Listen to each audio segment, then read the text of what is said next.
Get started, so I said I might as well go ahead and pop it off.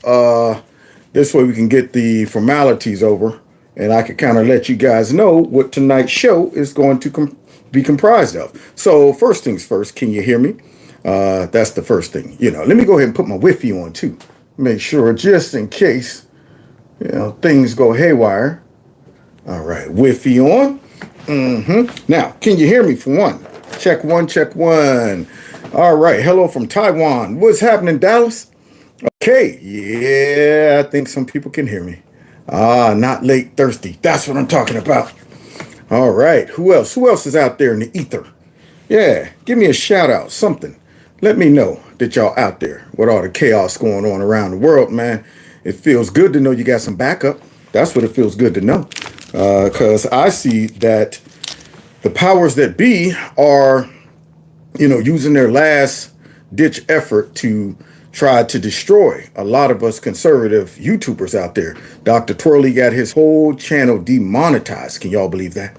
That is crazy. And I can't even figure out why. I mean, I don't recall him saying what they told him, but he got his whole channel demonetized. And we're going to be hearing about some tactics that's being used to come after, especially considering these last 9-10 months leading up to the election, knowing that they are behind. They're taking it to the chin, man. They're taking it to the chin. Somebody said hi from upstate New York. Yeah, okay. Somebody said not surprised. Yeah, they're gunning. They are gunning after us, man. And it's so obvious. And, it burns me up because it puts conservatives in a position, to where you saying, we got the goods, we got the better product. But there's powers that be that are stifling our product from being sold. It's one thing if you just throw all the products out there in the market and say, let the chips fall where they may. But when you got the marketplace putting a thumb on the scale, that's a problem. That's a problem. And we're going to be seeing just how involved not only are the powers that be on the free market side, but the powers that be in the government. Something that all Americans and honestly all citizens around the globe need to know about. Your government is trying to stick it to you, man. They're trying to stick it to you. You see what they're doing in Ireland. You saw my show a couple of days ago, last week, where one of the members in the parliament, I don't know what kind of government I guess they got a parliament, but was just blatantly out there talking about, we need to go ahead and restrict your freedoms for the greater good. Can't have you out there saying stuff that might hurt people's feelings. At least they're bold enough to tell their people out loud. Now, if the people from Ireland are okay to take it to the chin like that, that's on them. However, our government is sneaky. Our government is deceptive.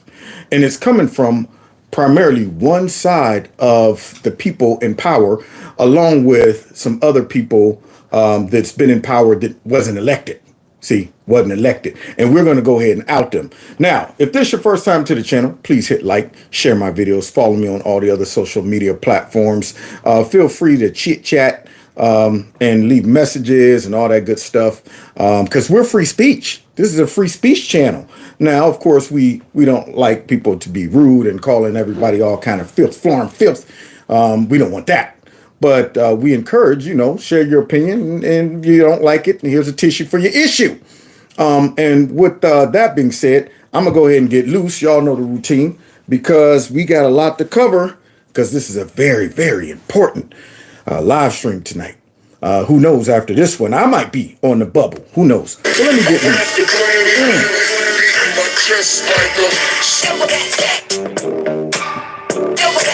Real gorilla. Real gorilla. Real gorilla. There's some kings in the building. Gorillas in here. Gorilla in here. Gorillas in here. Gorillas in here. Now, before we get started, just want to let everybody know that the Gorilla Gland store is open. Okay, you can go ahead and shop to your heart's content. Get something for Christmas, whatever. We got watches, we got cups, we got all kind of stuff. You could probably even build your own Kevin's Corner merch inside the store, because they got products for everybody. Okay, and so feel free to snoop around in there and enjoy yourself. Also, that number right there, 330-974-4600. 07. If you text MAGA to that number, just in case they do unexist me, I can at least have a way of communicating and letting y'all know what platform I might be bounced onto or whatever. You can also subscribe to my alternative channel as ahead of time, just in case that happens. And then also, you know, I do a monthly fundraiser, which I have to do. And it seems that more and more conservative commentators are having to do that now. Dr. Twirly, he has to raise money. I mean, can you imagine having 1 point something million subscribers and you still got to ask people that, hey, we need your support? You know, that's embarrassing because, you know, with that amount of subscribers, if I was a bleeding heart liberal that was a sellout and was out there promoting Biden, I wouldn't have to ask y'all for a dime. They would be dropping commercials 24/7 all over my network, trying to make it worth my while for selling out. But there ain't enough money in the world for me to sell out. So I rely on the people. And the link is below this video. You can click on that and support the channel through my monthly fundraising link. Now, with that being said, guys, let's go ahead and get the party started because it's about that time. All right. So here's my question. See, people always want to know, you know, why conservatives feel the way they do. Well, I figured tonight we'll go ahead and explore that on several topics, several issues to explain why conservatives feel the way they do. So why do Trump supporters, why do Trump supporters not trust the media? Or should I say rhinos, should I say? Well, here's the reason why. Here we go. You say Donald Trump, if he is reelected, it will be the end of the republic. What do you mean? He's told us what he will do. It's very easy to see the steps that he will take. People who say, well... Y'all see that rhino? Y'all see that Renault right there? See, this is why we don't trust rhinos. See, you see that horn sticking out? You see that? Yeah. Liz Cheney is the ultimate. She's the prototype rhino. She's a rhino that was built in a laboratory. Yeah. All rhinos are patented after her. They're like, all right, this is the prototype rhino. She's all about, of course, war hawking. She's about just keeping business as usual. She's a part of the Uniparty. She's a complete sellout. She's a deceiver when it comes down to her voters. Perfect rhino. Perfect. So now here she is doing what rhinos do. Lie and project. Did you hear what she said, y'all? She is trying to do her rhinoism, her last minute rhino push to try to deceive the bootleg, maybe wavering conservatives out there that might still be on a bubble about Trump or something like that. So let's listen to this again. See if we could break this rhino mess down for a quick second. Here you go. She came in strong with this one. Here we go. Let me see. You say Donald Trump, if he is reelected, it will be the end of the republic. End of the republic. Now that right there is rhino talk. End of the republic. She has made it her mission to target Donald Trump and all of his supporters. Okay. The fact that she's constantly invited onto CNN, MSNBC lets us all know that she's being used. She's a rhino. Real conservatives, when they get on there, they don't get on there and have people asking them questions and letting them vomit up whatever narrative that they want to vomit up about Trump. As long as you are a Republican that is willing to sell Trump out, they will sit back with their arms folded and listen to everything you got to say. They won't interrupt you. They won't question you. They won't attack you. None of the stuff that we see them doing, real Republicans that somehow every once in a while end up on the show. So now she goes out with the strong language, y'all. That right there sounds like a Democrat talking point. What do you mean? He's told us what he will do. It's very easy to see the steps that he will take. People who say, well, if he's elected, it's not that dangerous because we have all of these checks and balances. Well, wait a minute, Renault. Wait a minute, Renault. Head Renault. They were saying that the first time that Trump got elected. They were all running around saying it's the end of the world as we know it. They were saying that. And nothing happened. Now, the things that she's concerned about, being the rhino that she is the same thing that the Democrats are concerned about, same thing that the deep state is concerned about, is having an uncontrollable, free president that is supporting the will of the people, the Constitution, and is about to hold all of these rhinos and other folks that are very deceptive accountable. She don't want to be in that. She was a part of the J6 committee that she knew It wasn't no dang on insurrection. She knew they were burying all kind of evidence and suppressing all kind of evidence and jailing people for nothing. She knew that stuff. All of those people on that committee who left all of that exculpatory evidence just out there talking about sources and methods. We can't let this stuff be seen because, there's people out there that might take advantage of all of the floor plans. If we show all the video footage, if you show all the video footage, we'll see what we recently seen, which is what? An escort, which is what? Fist bumps between police and mysterious actors, which is, of course, people in there with earbuds in their ear talking about, all right, get in there, get in there. Yeah, that's what we would see. And they knew that. And so she was a part of that committee. So, yeah, she's trying to protect her own reputation, her own life. And none of us real Trump supporters trust her because she's a what? Rhino. Let's finish hearing more from the Rhino. Don't fully understand the extent to which the Republicans in Congress today are ready for this projection? Have been co-opted. The Republicans have been co-opted, not the Democrats, not the rhinos. Can y'all believe that? See, the whole Democrat Party has been co-opted. And guess what? They have co-opted some of these agencies as well. The last piece to their diabolical puzzle is the Supreme Court. Yeah, they done got their big, fat, corrupt knuckles in other agencies, FBI, CIA, DOJ. Yeah, they got their knuckles in all of those agencies that have been turned on the people and weaponized against the people and against Trump. See, but they're still figuring out a way to try to get themselves inside of that Supreme Court to co-opt that so they can really work their diabolical scheme. But here she is saying that it is the Republicans that have been co-opted. So co-opted to her means that they're no longer rhinos. They're no longer the uniparty. They're actually acknowledging and exposing the corruption coming out of both rhinos and Democrats, or they just simply support Donald Trump. Anybody who is not willing to get out there and say, let's go to endless wars, let's spend money all over the place. Any free-thinking Republican, she lists them as being co-opted. The rhinos have been co-opted for decades. They're becoming unco-opted. That's the problem. See, so here she is talking about somebody that's been co-opted. Why would you say that, Rhino? One of the things that we see happening today is a sort of a sleepwalking into some more dictatorship. Some more projection. Reprojection. Put your rhinoism to effect. So here she is saying it's a slow walking into tyranny. No, we're trying to stop that. We see that you guys are slow walking us right into some type of tyranny, some type of communism, some type of fascism. And yet she's projecting it on the Republicans who simply are calling out what you guys are doing.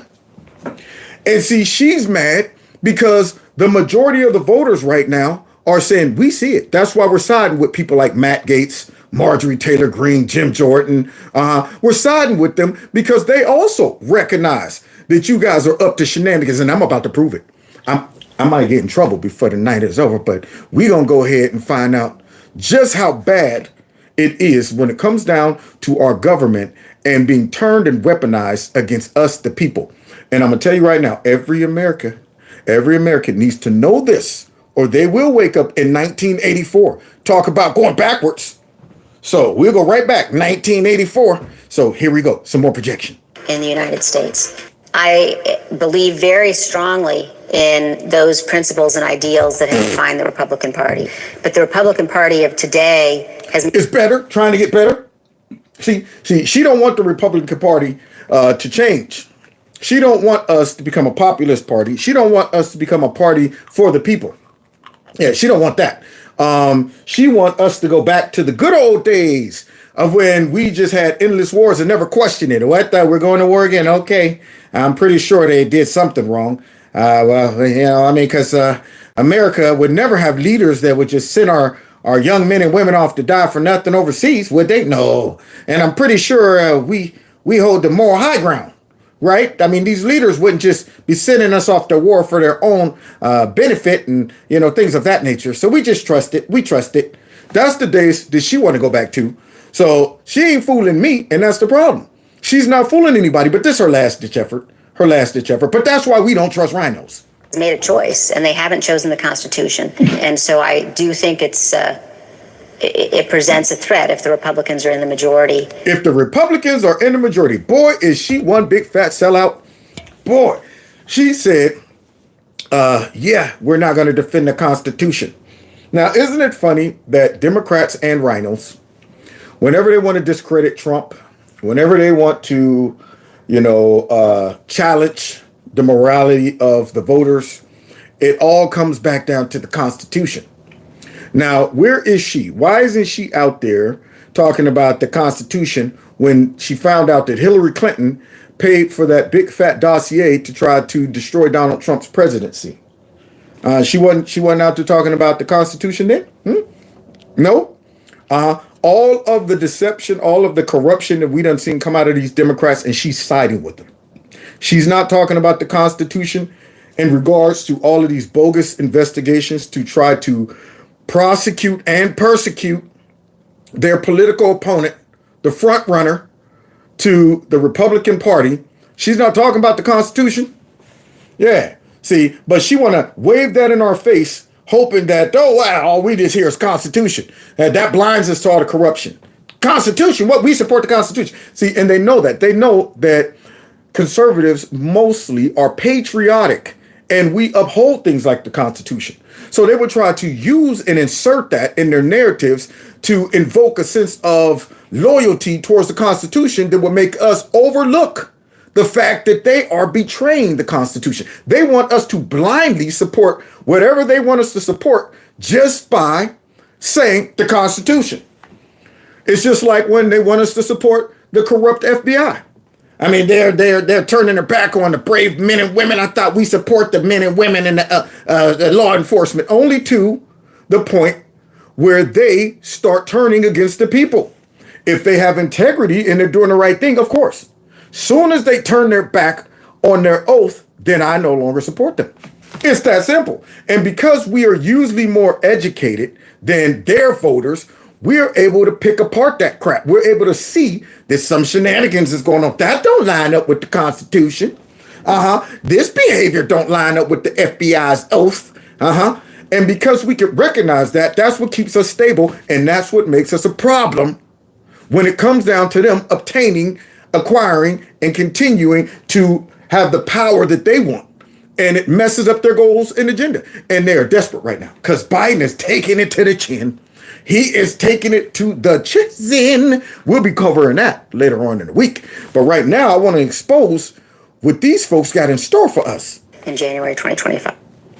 Oh, wait a minute. Why Trump voters don't trust the fake news. Well, here's an example right here. Unveiling a new special issue of The Atlantic that features essays from 24 writers, each outlining the threats they say a second Trump term would pose to the United States. Now, why is it they sound like Liz Cheney? A second Trump the presidency poses a threat to... Well, isn't it funny how rhinos and the fake news and Democrats all sound the same? And you wonder why we don't trust them. That's interesting. So now here is the last second Hail Mary. They're trying to pull a Doug Flutie on us, y'all. Time is ran out. They dropping back. The folks running out on the field, the band already celebrating. Fans jumping out there and just yoke that sucker up and hope that somebody catch it. So these are their last ditch efforts, y'all. Trying to convince the public that Trump is an existential threat to our way of life, our government, and our democracy. Tell us about it. The thought was simple. We have a lot of writers at the Atlantic who spent... At the CIA and the FBI, we have a lot of writers within these three-letter agencies that are giving us talking points and controlling this whole network. So here's what we are doing. This is Operation something. That's what this is. This is right here. Some type of operation Last ditch effort. So now they're listing all of these things to show what's going to happen if Trump gets elected. Many years covering different aspects of Trump and Trumpism, and I wanted just to pull them all together in one easy to read package. One easy to read package. We're going to consolidate all the reasons you shouldn't vote for Trump. We're going to make it nice and easy. Get some bullet points for the dummies out there, because we see we're taking it to the chin. So now we got to go ahead and simplify it. Man, people aren't listening to the media anymore, so we got to get some packets out, some little brochures. If you vote for Trump, you know you're going to end democracy as we know it, right? So here's some bullet points. Don't question it. Don't question them. Somebody said Kevin shows 13,000 likes. Boy, I wish. I surely wish, man. But I don't think that YouTube would ever let that happen. I really don't, considering that they don't love Kev. They've shown themselves not to love Kev. So let's get back to this guy's bullet points. One copy of the print magazine. Obviously, it's online right now at theatlantic.com. And I wanted our writers to describe as best as they could what would happen in their areas of expertise should Trump become president again. Yeah. And their writers and their expertise. If Trump said, you mean like the same ones that were experts at telling us about that Hunter Biden laptop? Huh? What about all those experts that was out there saying, you know what, you have to wear a mask and social distance and be locked up in the crib unless you're protesting, because then COVID takes second fiddle to, protesting, because the racism is a greater threat to national security and national safety. There you go. That's coming from me, my excellent professional opinion. We've heard a lot of people come out and give their expert opinion, and that's why y'all call them experts. Y'all use them to try to manipulate the public. It's a psyop. If you put doctor, if you put experts, stuff like that. Experts say, same thing when it comes down to global warming.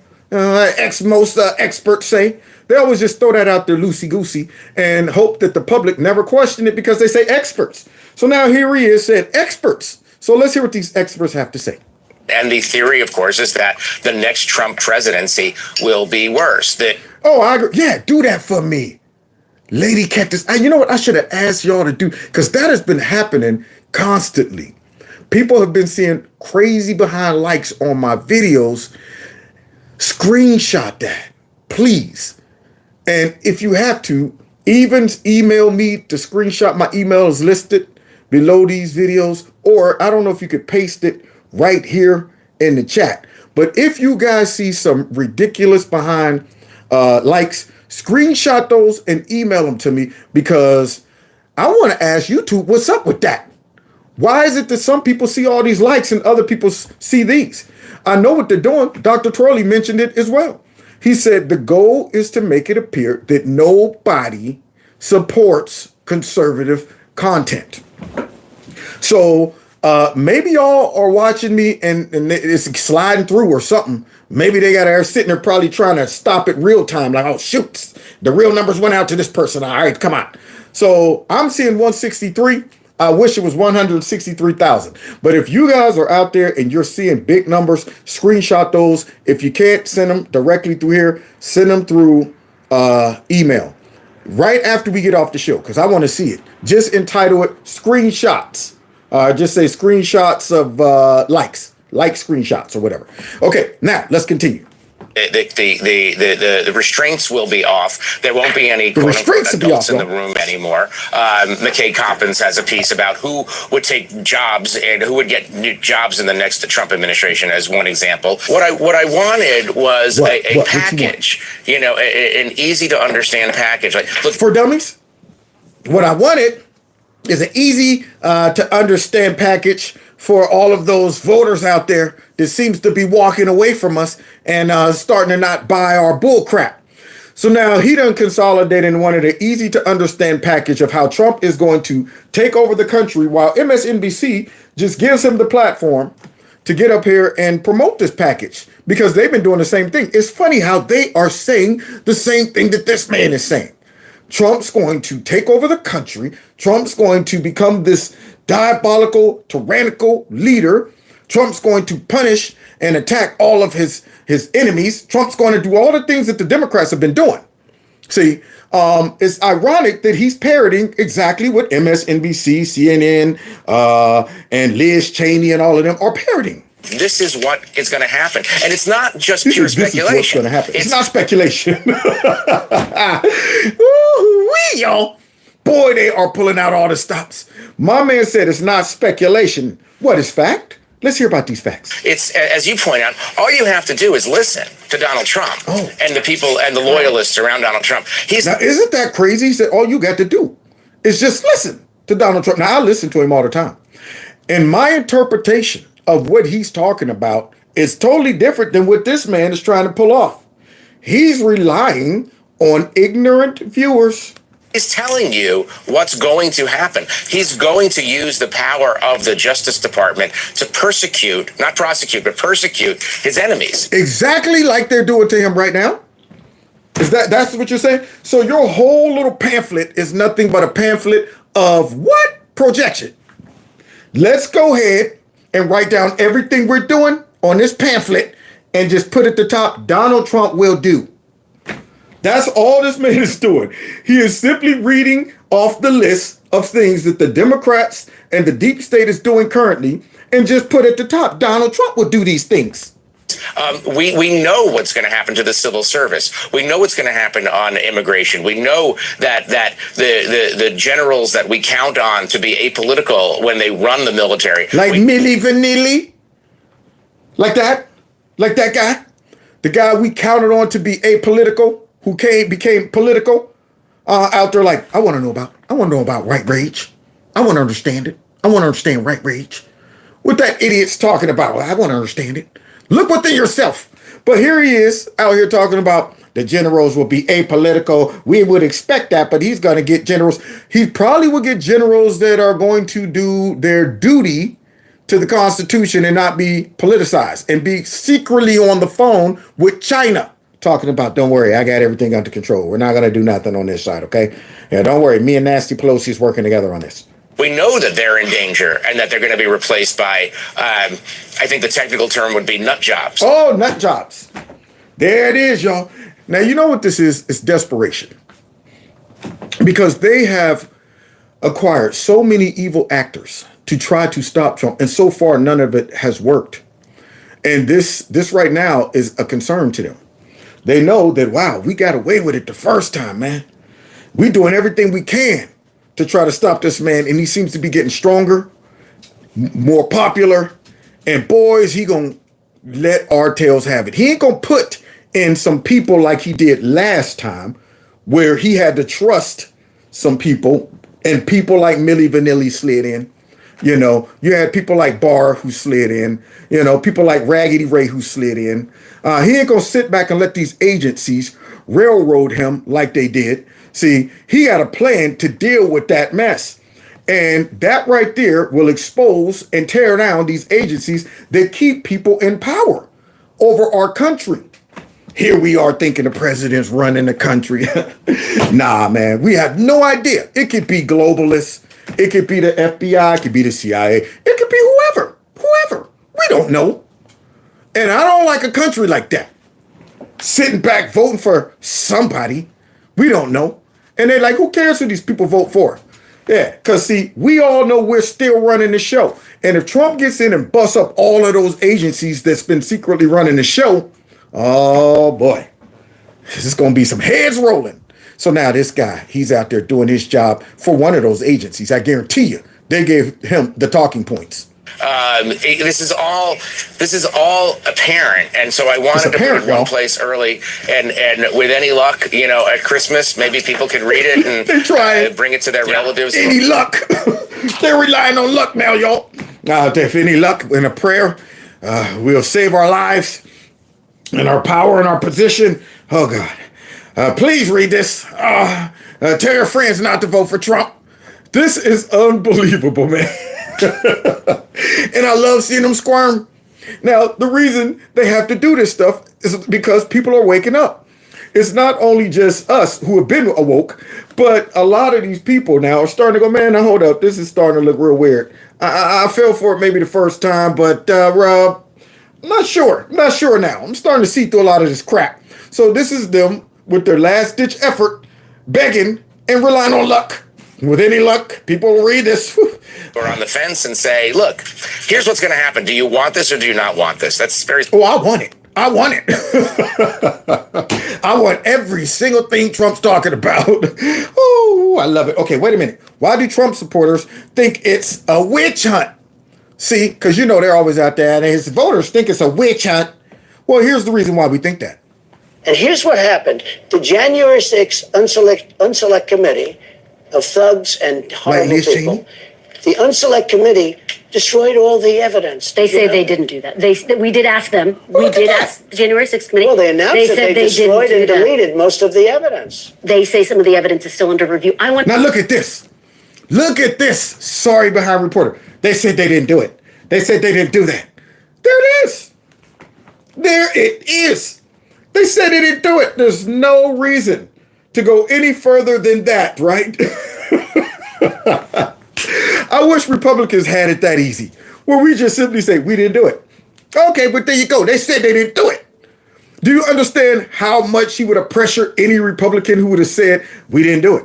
What do you mean you didn't do it? I mean, look, there's tons of evidence to say you did do it, and this and that, and what about this, what about that? She just straight took their word for it, as if they would have been like, yeah, we did it. So here you go. They said they didn't do it. Now listen, what I want to know, I don't want you telling our audience that this was a witch hunt and these folks destroyed the evidence. So I'm just going to go ahead and say, they say they didn't do it. Now let's move on. Okay? You don't question them. I want to know what. Wait. I want to know. I want to know. Listen, they put out an announcement that they destroyed the evidence. Can you confirm to us Well, here's the evidence right here. Look. that the videotapes of Cassidy Hutchinson, the ones where she's now changing her testimony through the errata, that they are missing, they are gone? That is true. I can confirm that. And all of the videotapes of all depositions are gone. But they said they didn't do it. They said they didn't do that, even though it's all gone. All of it's gone, y'all. This big, important investigation, somehow all of this stored up evidence for archive records and stuff wasn't that important. They just oops, my fault. Was that the records? Oh, man. Either I accidentally deleted them or I thought they weren't even that important enough to keep. The unselect committee destroyed all the evidence. They say they didn't do that. We did ask them. We did ask them. Boy, I tell you, did y'all destroy the evidence? No. Whew, thank you. Thank heavens. Thank heavens. That's like, when I was in high school, my buddy and I, we used to start some trouble. And we were responsible for one of the biggest fights that took place between two Catholic schools in Youngstown. I mean, it just so happened, it looked like it was a race fight, but it really wasn't. What ended up happening is, it was like 7 of us, and it was like 30 of their football players that happened to all be white, except for one black dude. And the $1 movie let out across the street right when it was about to go down. And you know who goes to the dollar movie? It was the brothers. So the brothers come out, and they look over across the street in the Burger King parking lot, and they see 30 white guys and 7 black guys about to fight. And sure enough, the brothers was like, oh, heck nah. And what did we do? Yeah, come on, bros, come on. Next you know, ding, we out in the middle of the parking lot. Bing, bing, bing, bing, bing, bing, bing, bing, bing. So the next morning, we get called into the office. Our principal adored me and my buddy. Adored us. Was willing to believe anything that we told her. So a couple of their guys got put in the hospital. She brings us in. She's like, Kevin, Robbie, I got some horrible news last night. I heard that you guys were responsible for starting one of the biggest fights ever in Boardman, and some of their players are in the hospital. What do you have to say to this, boys? And me and my boy Rob said, Miss Fleming, I can't believe you would think it was us. We weren't there starting a fight. We were there trying to stop the fight.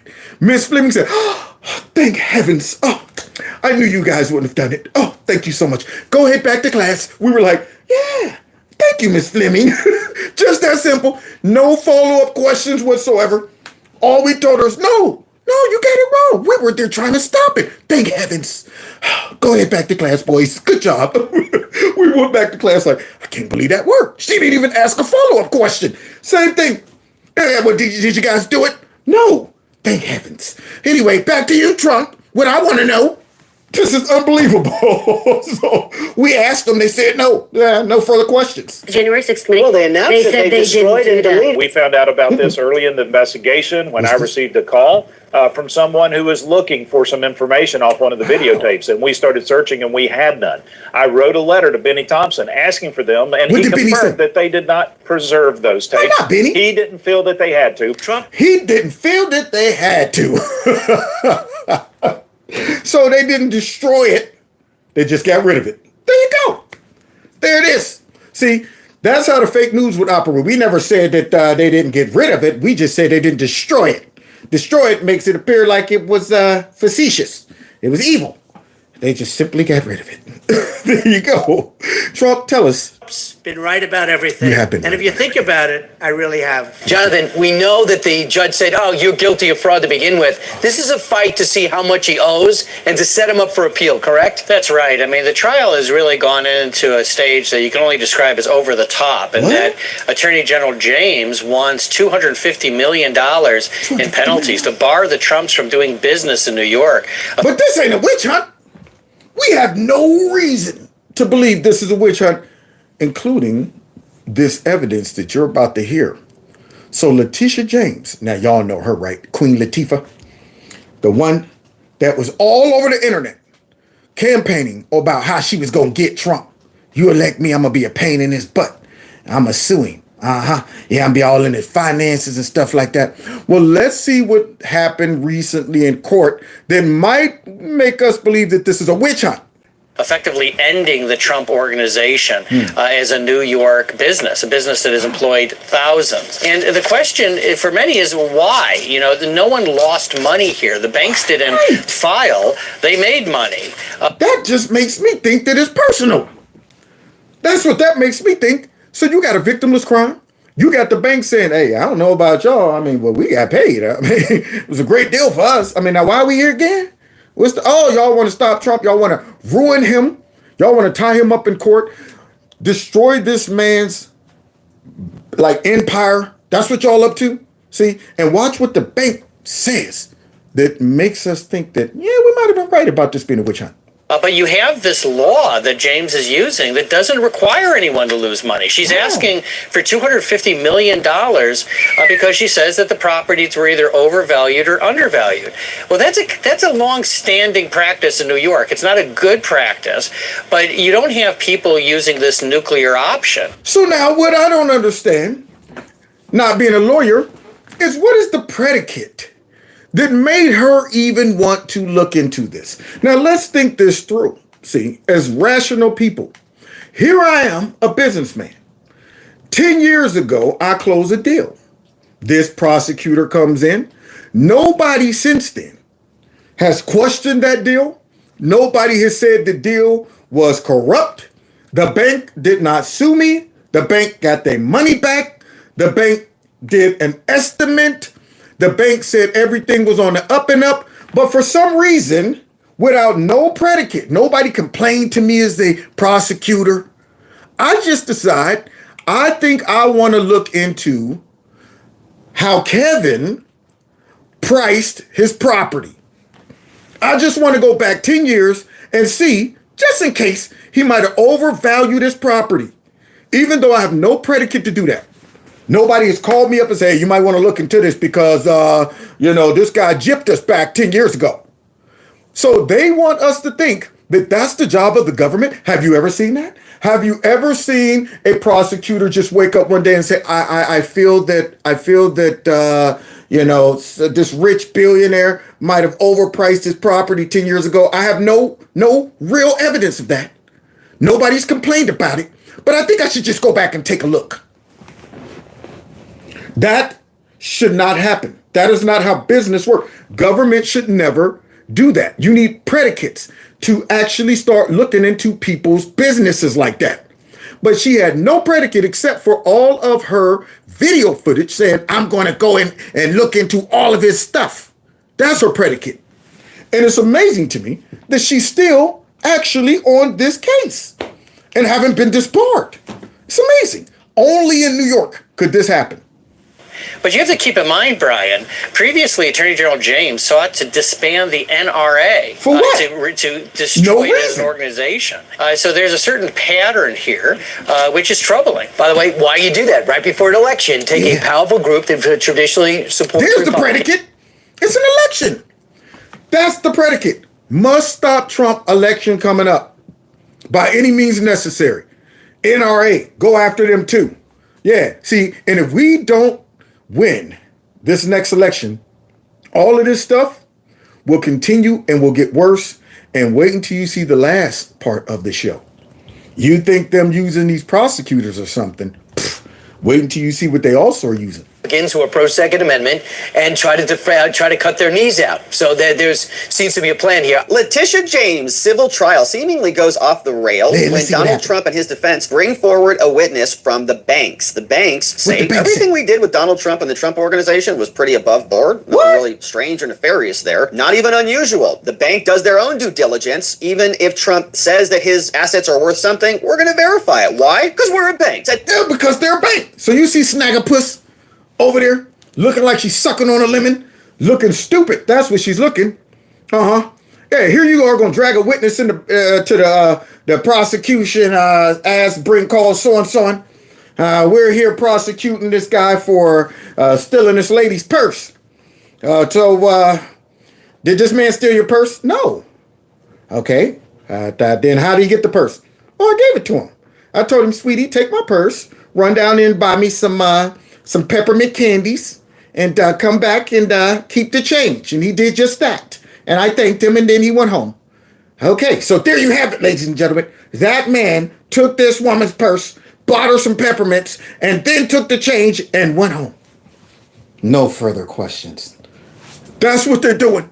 Their witnesses are saying, I don't see what the problem is. And we had an agreement.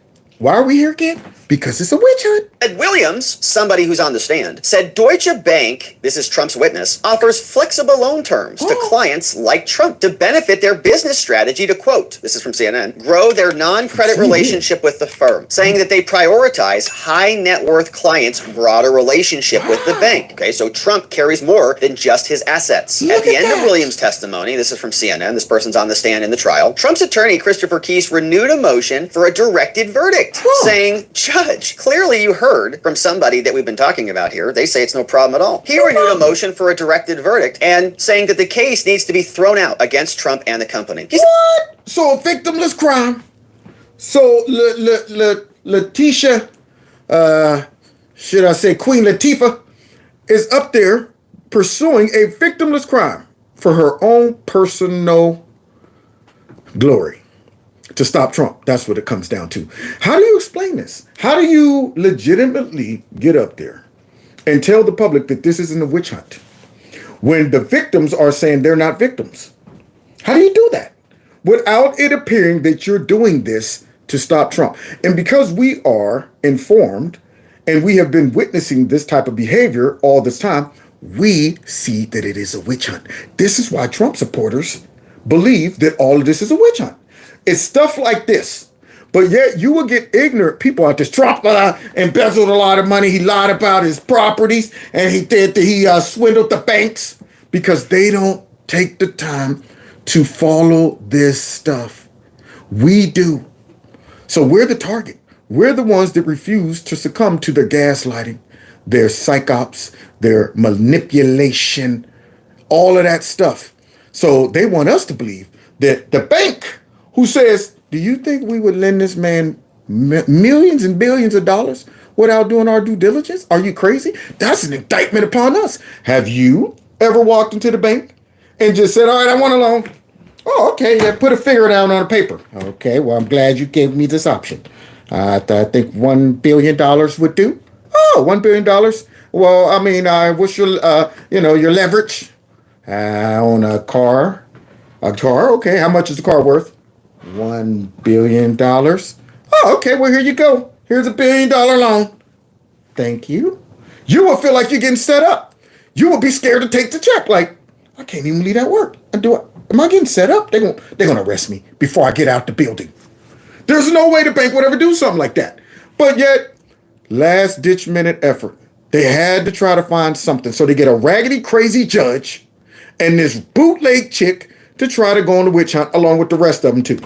Your Honor, what you just heard from Williams confirms that the bank had no problems with the loans to the Trump organization. The bank didn't have and a Trump's problem, lawyer but Keith Letitia also did. cited testimony from the banker that large changes to net worth were not unusual. There are ebbs and flows. Now, the banker's testimony proves that there was no intent to defraud and no materiality to any of the alleged discrepancies in Trump's personal financial statements submitted to the bank, is something that Christopher Keese added. Now, the bank made the decision based on its own analysis, is what Christopher Keese argued to the judge. Said that CNN said, quote, "It's not unusual or atypical for any clients to provide financial statements to be adjusted to this level to this extent. Not unusual. Not the people who are in the bank," says this person. He testified in the New York civil fraud trial. Williams was involved in loans for the Trump organization loan assets like the old post office, the Doral Golf Resort and Spa, and Trump International Hotel in Chicago. All properties we talked about in this trial.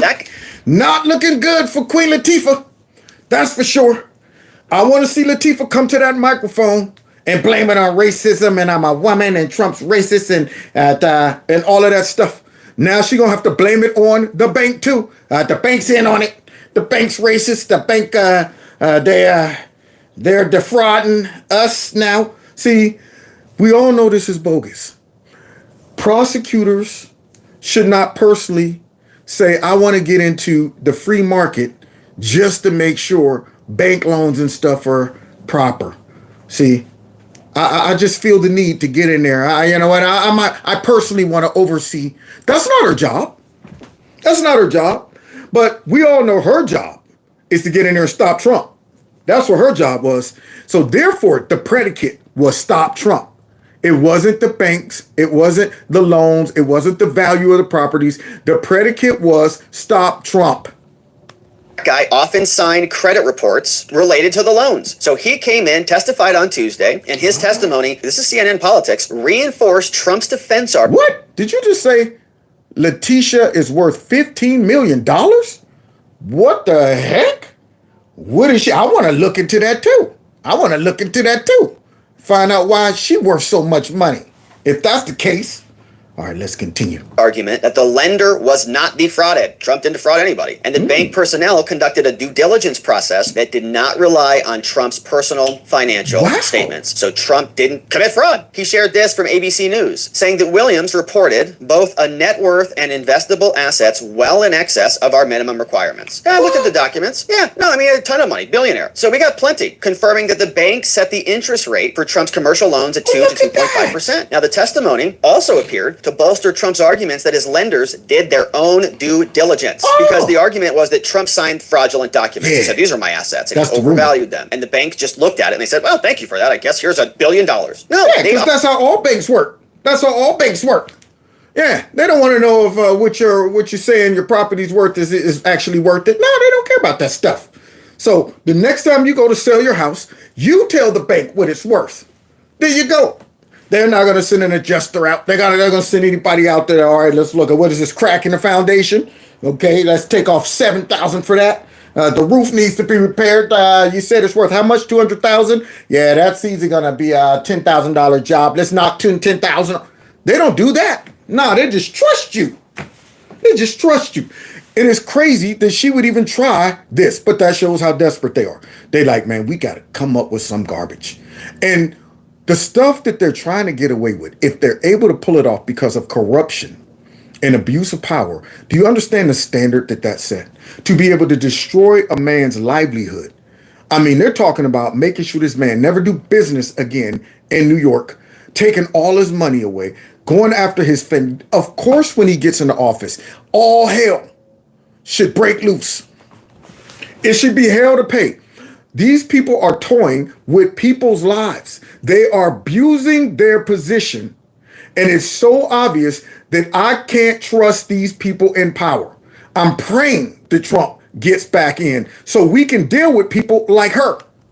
obviously did their due diligence, and it diminished the importance of the financial statements, the statements of financial conditions that have been the center of this case. And finally, from Trump, he shares this from ABC. He says, was an event of default ever declared by Deutsche Bank on the loan? Question. Trump's lawyer hops up to Mr. Williams. Sir, was there ever an event of a default? Anybody ever default on any loans by Deutsche Bank to Trump? Williams says no. So Williams then slam dunk. Christopher Keese jumps up. He said, get out of here. You telling me Trump didn't even default on the loan? So not only did the bank go ahead and approve the loan based on them doing an assessment of the worth, but he didn't default? It went just like it's supposed to go? That sounds like the prototype of how the bank wants things to operate. We'll come out, we'll do an estimate on the property, we'll give you the loan, and we want to make sure you pay it back on time, and we make money off of it. You don't get better than that. No late payments, nothing? Good grief. They should have him as a standard. His name should be on the wall at the bank. They should retire his jersey. When people walk into the bank, they should see Trump up there talking about, this is how you do it. This is how you do it. Doom, doom, doom, doom, doom. This is how you do it. That's how you do it. Huh. And Your Honor, this witness has again testified the bank did its own due diligence. He just said right here in court that they were not defrauded by Trump's statements of financial condition. This is a subjective. So why you mad, Latifah? Why are you mad, Latifah? If the bank ain't mad, why are you? That's just personal. I just thought I should just make sure the bank was taking care of everything. It's a witch hunt. That's what it is. The witches are really out. Exercise. There isn't a right answer. There isn't an aha, you picked the wrong number. This is it. The bank is in relationship, and it's their job to make these determinations. It's not Attorney General Tishy's job to insert herself into a private transaction 10 years later. How does somebody know Mooney versus Ursuline? What? Rock'em sock'em. Yes, that's who it was. It was Mooney versus Ursuline. Duking it out, man. Bink, bink, bink. Yeah, man. We was like them old 50s and 60s, man. We was out there like Soda Pop and Pony Boy and all of them. Yeah, out there like this, scrapping. But that's back in the day where you used these. And it wasn't no switchblades, it wasn't no guns. It was good old knuckle sandwiches. That's what we used. So now we're going to end with this, guys, because this is why Trump supporters do not trust government agencies. And this right here is serious business. Look what they tried to pull off, and actually probably still is trying to pull off. Now, after we watch this is kind of long. I'm going to try to get through it as quickly as I can. But I want you to understand how serious this is. If this is not stopped, do you understand how vulnerable the public will be? This is coming from our own agencies. This is why we don't trust them. A military-grade censorship operation has been under effect for quite some time, and we learned about that in a congressional hearing with Michael Schellenberger, Matt Taibbi, and others in Congress, and they reveal some details for us about this organization called CTIL, C-T-I-L, the Cyber Threats Intelligence League. Very powerful and scary, but it's a pretty serious organization because they're censoring a lot of free, protected speech in our country and elsewhere. So we're going to go through the actual report that Schellenberger dropped on the X platform. But first, we're going to hear from him. He gave a nice opening statement, issuing a very serious warning for all of us to heed. And Matt Taibbi follows up with an opening statement, and we're going to hit some highlights from this testimony from Dan Goldman from the left, who... Yeah, that guy right there who loves censorship. Now, isn't it funny? You would think after hearing this testimony and what these agencies were up to, that man should be upset. Every politician should be going, our government did what? They were trying to outsource their censorship. They were plotting against our citizens. But for some reason, Democrats always seem to fall on the side of trying to make excuses for government overreach. But yet Liz Cheney said that, the Republicans are co-opted. Sounds to me like the Democrats are either co-opted by these agencies or these agencies are co-opted by the Democrats. One of the two.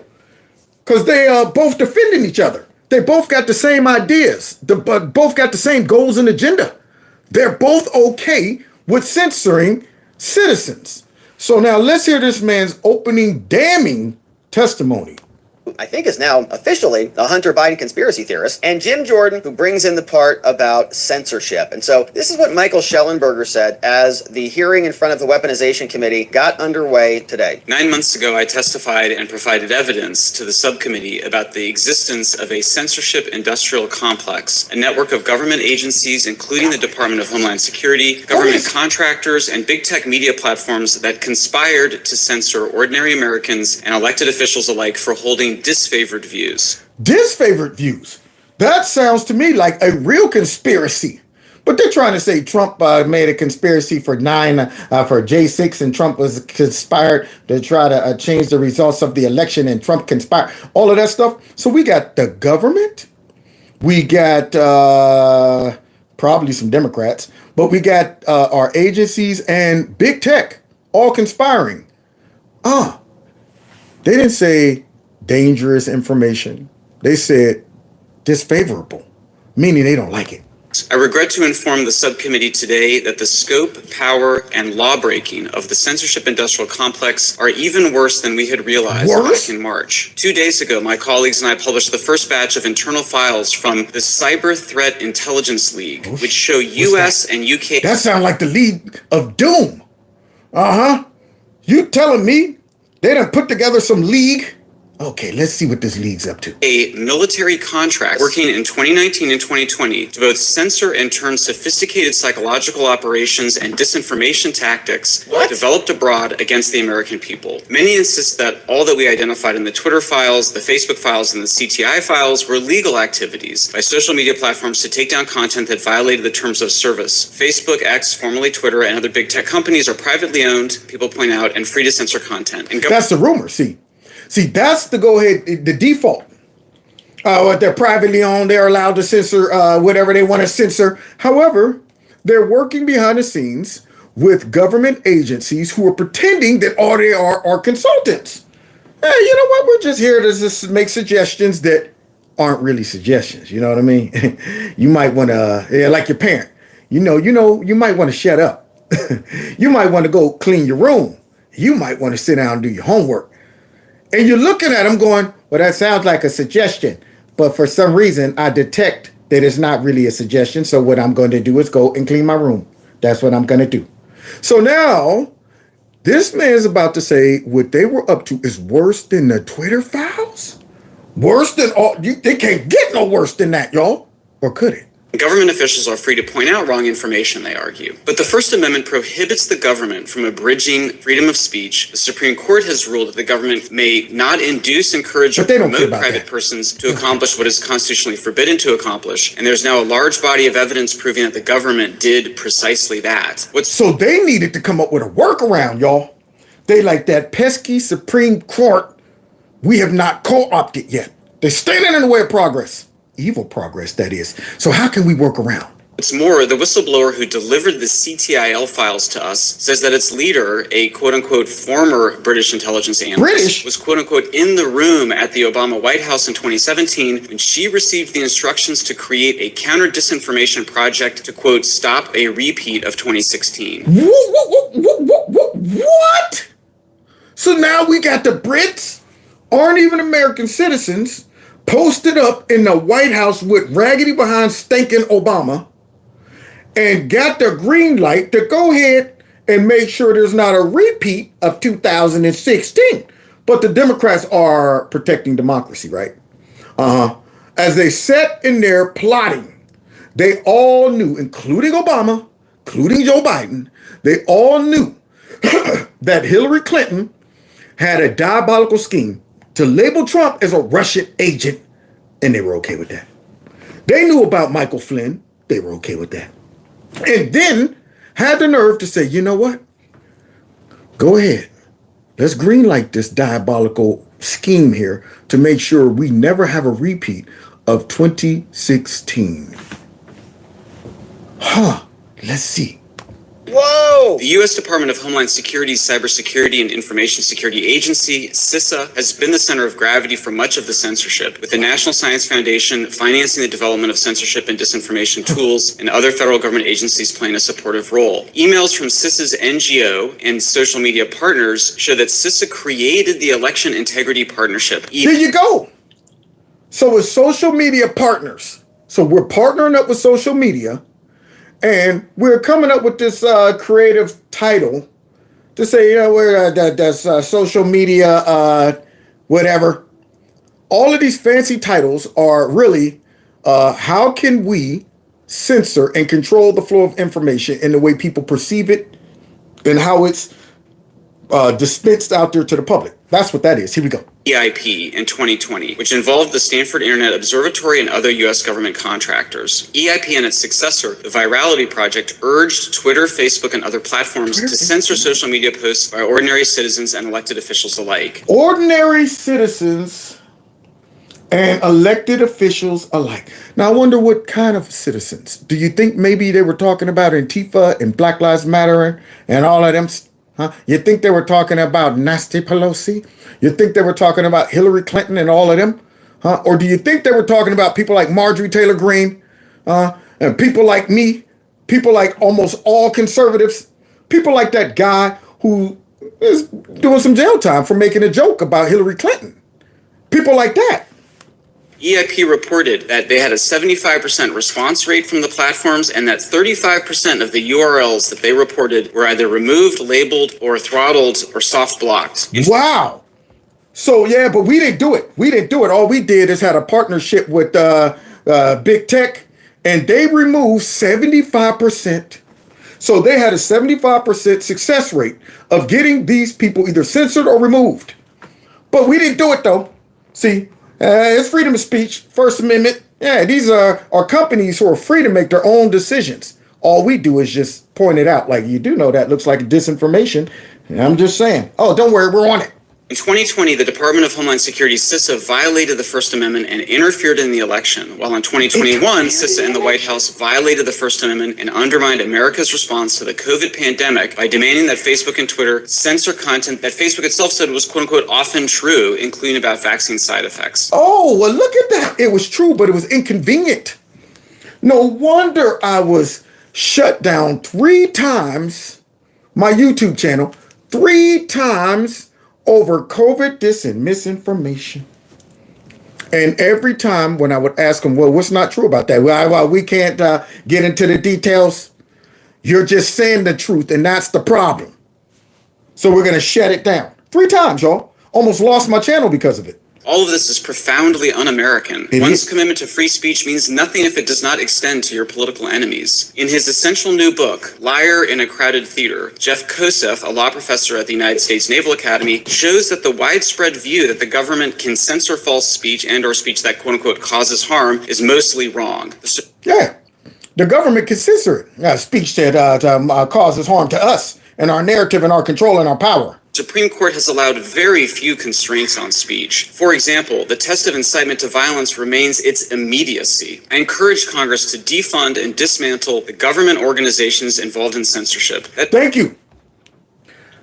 Dismantle any of these organizations or any of these off little projects. Here we are with a dis and misinformation board, anything like that they try to disguise with these cute little titles, making it seem like we're just looking out for, public safety. We're just looking out for cybersecurity. All of these little things that they put together to try to hide their desire and their attempt to censor all need to be dismantled. All need to be dismantled because they're abusing it. They're finding workarounds. They're figuring out how can we get away with censoring without really saying, yeah, that's a direct censorship. That's a violation of. So we just work the back channels. We'll just pretend like, no, we had nothing to do with it. We're just here as a governmental agency that gives suggestions and stuff like that. That includes phasing out all funding for the National Science Foundation's Track F, Trust and Authenticity in Communication Systems, and its Secure and Trustworthy Cyberspace track. I would also encourage Congress to abolish CISA in DHS. Short of taking those steps, I would encourage significant guardrails and oversight to prevent such censorship from happening again. Now you see why they don't want a Trump presidency. See, because they know Trump will come in and bust up all of that mess. It was all used against him and us. Bust up all of these agencies. That's why they say Trump is going to go in and he's going to be a dictator. And no, he's going to prevent the dictators. He's going to prevent the censorship. In particular, it's very easy to see the line in CISA. They say they're covering physical security, cybersecurity, but they added a third one, cognitive security, which is basically attempting to control the information environment and how people think about the world, including the stories that they tell. Oh, y'all see how deep this getting? We all in that rabbit hole right now, y'all.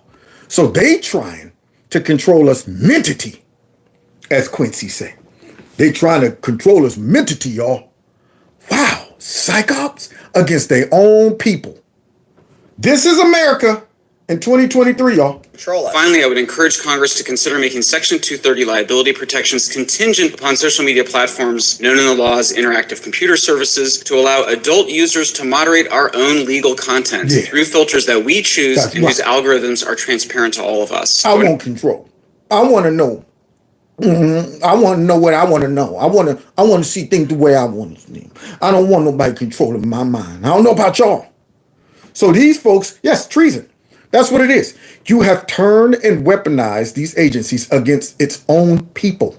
I would encourage Congress to prohibit government officials from asking the platforms to remove content, which the Supreme Court may or may not rule unconstitutional next year when it decides on the Missouri v. Biden case. Should the court somehow decide that the government requests for censorship are constitutional, then I would urge Congress to require such requests to be reported publicly, instantaneously, so that such censorship demands occur in plain sight. Thank you very much for hearing my testimony. Well, now it's time to find out what CISA and all of these other agencies was doing internally, because a whistleblower, guys, have given the breakdown of what they are really up to.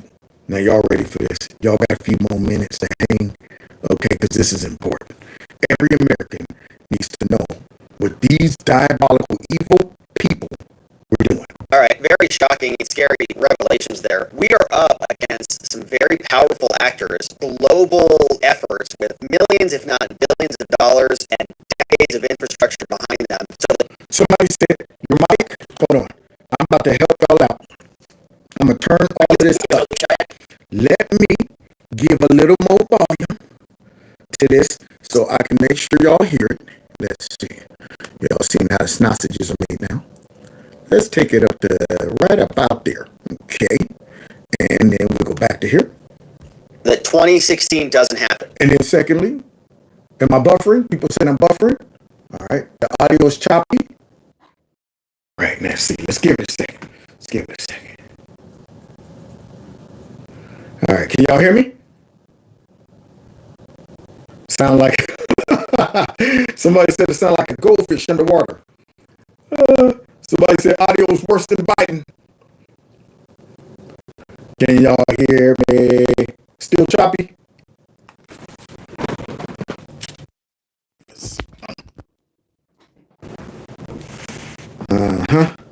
Can you hear me now? Choppy? Too bad. What the heck? Bad audio. Not clear, choppy, static. I don't think it's the mic.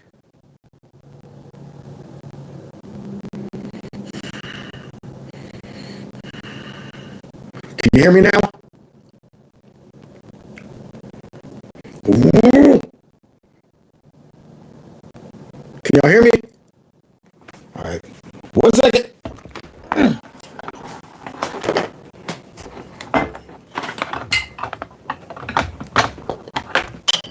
All right, 1 second. Mic check.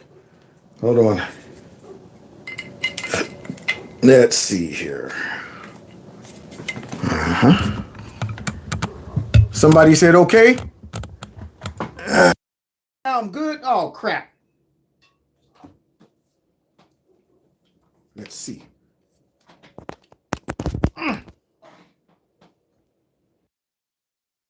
Can y'all hear me now? Somebody said better. All right, let's see. I done switched microphones and everything. Can y'all hear me? Better. Okay, so better. YouTube got you. Okay. Yeah, we're good. Yep. Okay, good. See, I'm glad y'all caught it before I got going. And they probably know I'm about to get going. So they was like, oh man, okay. Our algorithms done picked it up. We know what he's about to talk about. Let's go ahead and start Operation Mess with his microphone. So now, here's the details of what these people were about to do. I think that was really YouTube's feed, which interferes with the mic. That's what I think. Said other mic was good. How does this mic sound? Do I need to switch back to my regular mic? Because really, I don't think it was the mic. Somebody said the mic sounds nice. My mic sounds nice. Check one. Okay, so here we go. If y'all catch any shenanigans, let me know. Here we go. But again, and we all felt it, by the way. I remember what 2016 felt like. Just in case. Hold on. Let's see. In case, should the court somehow decide that the government requests for censorship are constitutional, then I would urge Congress to require. Somebody said the other mic was better. That bothers me too because I like this mic better. I know this mic is the. I'm doing it. Switch it. I'm doing it. Yeah. Okay, check one. Now is this mic better? This supposed to be the expensive mic. Better be better. Yeah, there we go. Much better. All right, long as the feed doesn't glitch up, then the mic should work fine. All right, let's get it. Reported publicly, instantaneously, so that such censorship demands occur in plain sight. Thank you very much for hearing my testimony. All right, very shocking and scary revelations. It is shocking. We are up against some very powerful actors, global efforts with millions, if not billions of dollars and decades of infrastructure behind them. And that's what's scary. We're up against an infrastructure that has been put in for decades, meaning all of this fiber optics, all of this computer technology, all of this ability to spy and listen, and all of that stuff has been built for decades now. And they know that they use this as a method of control and manipulation right about now. See, that's too much power for the government to be looking in on your life and have access to you and can use any predicate that they want to go ahead and spy on you, to launch whatever campaign they want to launch against you. And they know that Trump will come in and bust all that up. The way you get rid of them is not come in and try to reorganize it and all that stuff. Shut it down. What you do is say, oh, all your gadgets and stuff, turn it all in. This organization right now is shut down. Okay, turn it all in. Military go in. Collect all of that stuff, please. Put it in the warehouse. Make sure nobody has access to it. Yeah, all of that stuff needs to be shut down because they're using that even against the president at the time. What else? So that 2016 doesn't happen again. And we all felt it, by the way. I remember what 2016 felt like on the internet. I remember what 2020 felt like on the internet. And they were censoring and suppressing us hard in 2020 and in the year before that. So it was a night and day operation. I mean, the thing worked, right? They suppressed a bunch of people. And so the amount of energy that we're going to have to bring this next election, the amount of enthusiasm, we're going to have to drag 5 people to the polls with us. Wake up! We're going voting today. CTIL, Files version 1, tells us the U.S. and the UK military contractors created a sweeping plan for global censorship in 2018. Y'all hear that? U.S. and the UK created a sweeping plan for global censorship. Now, you do understand, y'all, we're talking about moving towards the end.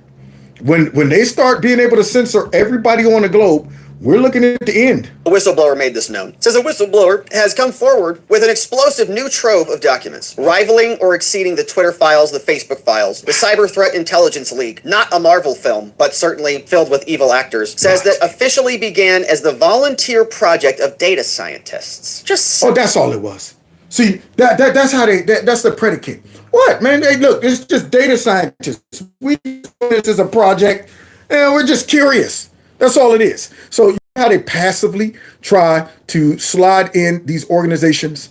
Let's see what else they're up to. Scientists, the worst, and defense and intelligence veterans, but whose tactics over time appear to have been absorbed into multiple official projects, including Homeland Security. Now, the CTI leaked documents offer the missing link, answers to the key questions that were not addressed in the Twitter files and the Facebook files. Combined, they offer a comprehensive picture of the birth of the anti-disinformation sector and the censorship apparatus. Now, the whistleblowers' documents describe everything from the genesis of the digital censorship programs to how they partnered with sock puppet accounts to offer offensive techniques. Oh, so this whistleblower done stepped on their big old toes. How it started, and this isn't just defensive. This isn't a reactive little project they got going. It's offensive, meaning they are offensively attacking people. They're sitting back saying, let's go out there and figure out how to control the minds of the people. Let's be preemptive on our strike to control the information that goes out. Interesting.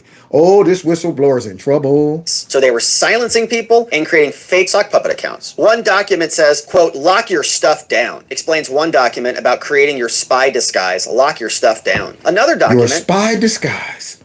So they spying on us, y'all. Yeah. So when I'm doing my chats, I mean, I'm hoping everybody that's in the chat right now is legit, but who knows? It could be some of these people and they're spying on what Kevin from Kevin's Corner is talking about. What else? Says that while such activities overseas are, quote, typically done by the CIA and the NSA and the DOD, censorship efforts, quote, against Americans have to be done using private partners because the government doesn't have legal authority. See how that works? See the workaround? So, yeah, we can go overseas and just censor. We can use all of our technology to do whatever we want overseas. But what happens when we got to turn it on our own people? Now we got to figure out a way to do it, man. So, yeah, let's use some of these, our partners / owners and operators of big tech.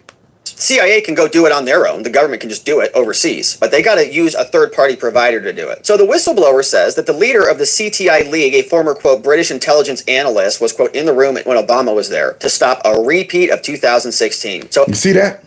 A repeat of 2016. Somebody said I'm frozen. Refresh your page.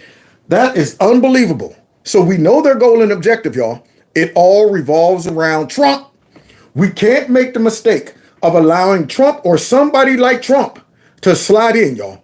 We got to make sure we stop this mess. So over the last year, congressional investigators and others, they have uncovered a network of over 100 government agencies and non-governmental organizations who work together to do this. DHS, CISA, all created an organization. In 2020, they called it the Election Integrity Partnership. There it is, y'all. Now look at these fancy titles they tried to use. Election Integrity Partnership, meaning make sure conservatives don't spread the message or grow. Make sure Trump is demonized and stopped. Because if they were really trying to look into election integrity and all of that stuff, they will be looking at all of these cases around the United States of fraud. They would be looking at that. They would be making sure paper ballots were used instead of all of these voting machines and all of these ballot harvesting and all of that stuff. See, their goal isn't election integrity, it's to control elections. That's what election integrity means to these people. Let's control the elections. Which involved Stanford Internet Observatory and U.S. government contractors. The Virality Project and others, they urged Twitter and Facebook and others to censor social media posts. Now, they urged Twitter, Facebook, and others to censor social media posts. Now, despite overwhelming evidence of government-sponsored censorship, it had yet to be determined where the idea for this mass censorship regime came from. But now we know. In 2018, an SIO official and former CIA fellow called Rene De Resista generated national headlines before and after testifying to the U.S. Senate about government interference in 2016. But what happened between 2018 and spring 2020? Well, the year 2019 has been a black hole in the research of the censorship industrial complex. Why? When one of us, Michael, testified to the U.S. House of Representatives about the censorship industrial complex in March of this year, the entire year was missing from his timeline. I wonder why. I mean, because recently they got busted with all of this stuff, and I guess they had to postpone and shut down all of their censorship because of that verdict that took place down there in, I think, Missouri or somewhere. And now, you know, they're appealing it for some reason. They're appealing it for some reason. I'm saying, why would you do that? Why would you go ahead and appeal this? You want the public to mistrust you. You want the public to be concerned about whether their government is listening in and snooping in their chats and going into their inboxes and seeing what they're planning and up to and all of that stuff. So right about now, they're on the bubble and they're under the microscope. So they lay low. They laying low right now until they could get back up and running. See, interesting. But now, a large trove of documents, including strategy documents, training videos, presentations, and internal messages reveal that in 2019, U.S. and U.K. military and intelligence contractors, led by a former UK defense researcher called Sarah Jane, S.J. Terp, developed a sweeping censorship framework. And these contractors co-led CITL, which partnered with CISA in the spring of 2020. Now, we about to see how the sausages is made. It ain't just about, we're just trying to look out for election integrity. They had a whole strategy on how to control us, y'all.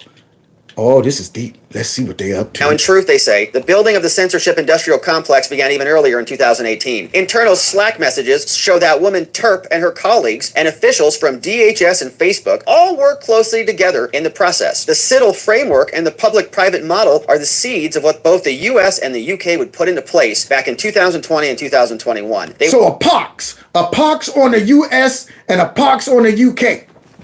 A pox on their houses, man. So you're telling me the two countries are supposed to stand for freedom of speech and democracy and all of that stuff and for the people? Were the two countries planning and manipulating their way into how they could control not only the speech, but the thoughts of their citizens? A pox on both of their houses. They would mask their censorship and their cybersecurity institutions and their counter-information agendas with a heavy focus on stopping disfavored narratives, not just wrong facts, and pressuring social media platforms to take down information or take other actions to prevent content from going viral. Now, in the spring of 2020, CITL began tracking and reporting disfavored content on social media, such as anti-lockdown narratives, quote, like all jobs are essential, which this... Now, look at that. Not misinformation, not lies. No, you know what? All this stuff right here is just, it's unfavorable. That's all it is. Inconvenient. It doesn't line up with our goals and agenda. Okay. So therefore, I'm going to go ahead and suggest that you remove it under the guise of something more jigger. Show was birthed in the spring of 2020. That's why we started it, because they were wrecking the country. We couldn't stand for it. All jobs are essential. We won't stay home. Open America now. CITL created a law enforcement channel for reporting content as part of these efforts. So if you made any of these statements right here, open America now, we won't stay home, you popped up on their radar. Now, isn't that crazy? Why weren't the people who were out there talking about, if you don't get vaccinated, you're a super spreader? Why weren't they popping up? Huh? That's what I want to know. See, all of this stuff revolves around people who want freedom. All of the things that they are upset about and say it was not favorable all revolve around freedom of choice, freedom of speech, freedom of whatever. See, so it shows that these people want total control. The organization also did research on individuals posting anti-lockdown hashtags like FreeAZ, and kept a spreadsheet with details from their Twitter bios, like little whiny censors. The group also discussed requesting takedowns and reporting website domains to registrars. CITL's approach to disinfo went far beyond censorship. They engaged in offensive operations to influence public opinion. They discussed ways to promote counter-messaging on how to co-opt hashtags, on how to dilute disfavored messaging. How to dilute disfavorable messaging. This is deep. They're not, I mean, this is like a structured, laid out plan. Details on how we can do this and that offensively. Now, isn't that crazy? Now, I know I'm on somebody's list. I know that I am no wonder they're removing some of my subscribers. Create sock puppet accounts and infiltrate private-only individual groups. In one suggested list of survey questions, CITL proposed asking members and potential members, have you worked with influence operations before? Have you done active measures? Have you done PSYOPs before? Now, so they was trying to recruit folks? You telling me they was out there saying, you know what, let's go ahead and infiltrate this group chat right here. Yeah, see if we can recruit a couple people to snoop and talk about, See, this stuff, man, this right here makes me say, oh, our government, I'm concerned. I'm really, really, really concerned about our government. And if Trump does not win, do you think this is going to stop? If the Democrats get another Supreme Court pick, what do you think is going to happen then?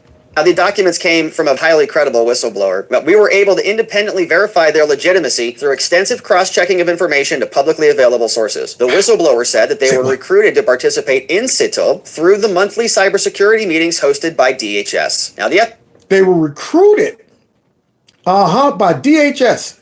Department of Homeland Security, where Mulkey says, the one that tried to slide in that dis and misinformation board, and then he had got busted, and then had to go ahead and abandon the project. That guy. We are not trying to censor the American people. We are actually trying to prevent the cartels on the internet from liar, pants on fire. The FBI declined to comment, obviously. CISA did not respond to our request for comment, and Chirp and other key CETL leaders also did not respond to comment. But one person involved, this person called Bonnie Smalley, replied over LinkedIn saying, all I can comment on is that I joined the CTI League, which is unaffiliated with any government organization, because I wanted to combat the inject bleach nonsense, which was a fake hoax during COVID. I can assure you that we had nothing to do with the government, though. Yeah, right. Now, yet the document suggests that the government employees were engaged members of CETL. Government employees were engaged members of CETL. Now, it wasn't officially a government organization, but of course we know that they were involved. Now, and that's how they do it, guys. They will say, hey, Jim, I need you to go ahead and quit your position at the FBI or the DOJ or the CIA and join this organization so we can say that, hey, you're not a government official, but technically you still are. See, that's how that works. Technically, you still are. You still got the agenda. You're still working with us. You're still communicating with us. We still got the same goal and objective. We just went ahead and, made sure that we had a disconnect so that if this ever came out, we can't say the CIA was doing it or the FBI was doing it. Hey, but once this organization is dissolved, if you ever want to come back, the door's open. This is how they outsource all of their corrupt stuff that they want to turn against the people. Individual who worked for DHS, Justin Frappier, was extremely active in CETL, participating in regular meetings and leading trainings. Used to work for the DHS, Department of Homeland Security, and now all of a sudden became extremely active in CTIL, or IL. Here we go. You see this email here, or this is from the Slack channel. COVID-19 CTI League. They're like Avengers. They're like disinformation Avengers. Yeah. Now, their ultimate goal, said the whistleblower, was, quote, to become a part of the federal government. In our weekly meetings, they made it clear that they were building these organizations within the federal government, and if you build the first iteration, we could secure a job for you. Now, TERP's plan, which she shared in presentations to information security and cybersecurity groups in 2019, was to create misinfosec communities. That would include the government. Now, both public records and whistleblower documents suggest that she achieved this. In April 2020, Chris Krebs, then director of CISA, announced on Twitter that CISA was partnering with CITL. It's really an information exchange. That's all it is. It's an information exchange. So basically what we're going to do is try to make our little organization look so credible that the government will use us. Will outsource us. See, there it is. They might even fund us. They might pay us to do stuff. Interesting. No, you're outsourcing your censorship. Now, the documents also show that TERP and her colleagues, through a group of misinfosec working group, which included the RESTA, created a censorship, influence, and anti-disinformation strategy called Adversarial Misinformation and Influence Tactics and Techniques. And listen to those fancy terms, y'all, that they come up with, creating this stuff. Now, why are they interested in this? This is my question. Who are these people that, for whatever reason, make it their mission to say, you know what I think a problem is in society? Now, I'm not working for no government agency. Man, I have no dog in the fight. But you know what? I worry about these things. So I'm going to create this whole that is, going to focus on censorship, influence, and strategies. That's what I'm going to do. Does that sound like something that a normal, regular citizen would say, let's create this group to focus on this stuff? Or does that sound like an organization that is being engineered by another organization that is powerful but can't use those tactics legitimately? So they say, hey, you know what? Hey, why don't y'all, create something like this? And, just feed us information and, we'll legitimize you. We'll legitimize you. Because normal people don't start organizations like this just because they're concerned about what people are talking about on the internet. Organizations like this are outsourced. They're started and they're birthed from the mind of people that controls freedom of speech. They control the internet. They control these organizations. They control all of this stuff, but they can't get around the Constitution. So they say, you know what? Let's just pretend some concerned citizen decided to start this organization. Have you ever thought about starting one of those? Have you woken up in the middle of the night and say, you know what? I want to start an organization that focuses on the dis and misinformation on the... Normal people don't do that. Government agencies do. So let's continue. They wrote AMIT by adapting a cybersecurity framework developed by Mitra, a major defense and intelligence contractor that has an annual budget of $1 to $2 billion. That's a lot of then money. used the military framework to develop the disarm framework, which the WHO then employed in countering anti-jab info across Europe. Now, a key component of her work through CITL, MisinfoSec, AMIT was to insert the concept of cognitive security into the fields of cybersecurity and information security. Cognitive security. Look at them scaffolding. Look at them building upon their goal and objective. It's not just, you know what, information. It's not just, harmful information. Now we want to build in cognitive security. We have to make sure that we protect your brain, your thoughts. We have to help formulate the way you perceive the world and what's going on. Thus, you get people walking around with masks on still to this day. You get people walking around still to this day mad at folks who won't go get the you-know-what. That's what you get. See, you shape their minds. You get people still walking around talking about Trump supporters are fascist white nationalists. That's what you get. So the cognitive security. Let's introduce that to our goal and agenda. Security. In sum, they tell us that the total of these documents is a clear picture of a highly coordinated and sophisticated effort by the US and the UK governments to build a domestic censorship effort and to influence operations similar to the ones that they have used in foreign countries. In foreign countries. So they've been using these psyops in foreign countries, and now what they're doing is outsourcing it and turning it right back on us. The UK and the US. Wow. That is crazy, y'all. You see the danger we're in? You see the trouble that awaits us if we don't pull this off. At one point, Terp openly referenced, quote, her work in the background on social media issues related to the Arab Spring. Another time, the whistleblower said that she expressed her own apparent surprise that she would ever use such tactics against American citizens. I can't believe we're doing this. But wow, now you know that's bad. The people who's in these organizations go, dude, I can't even believe we're doing this to Americans, to our own citizens. Our own citizens. This is unbelievable. Somebody said, how's my dad? Unfortunately, my dad passed away.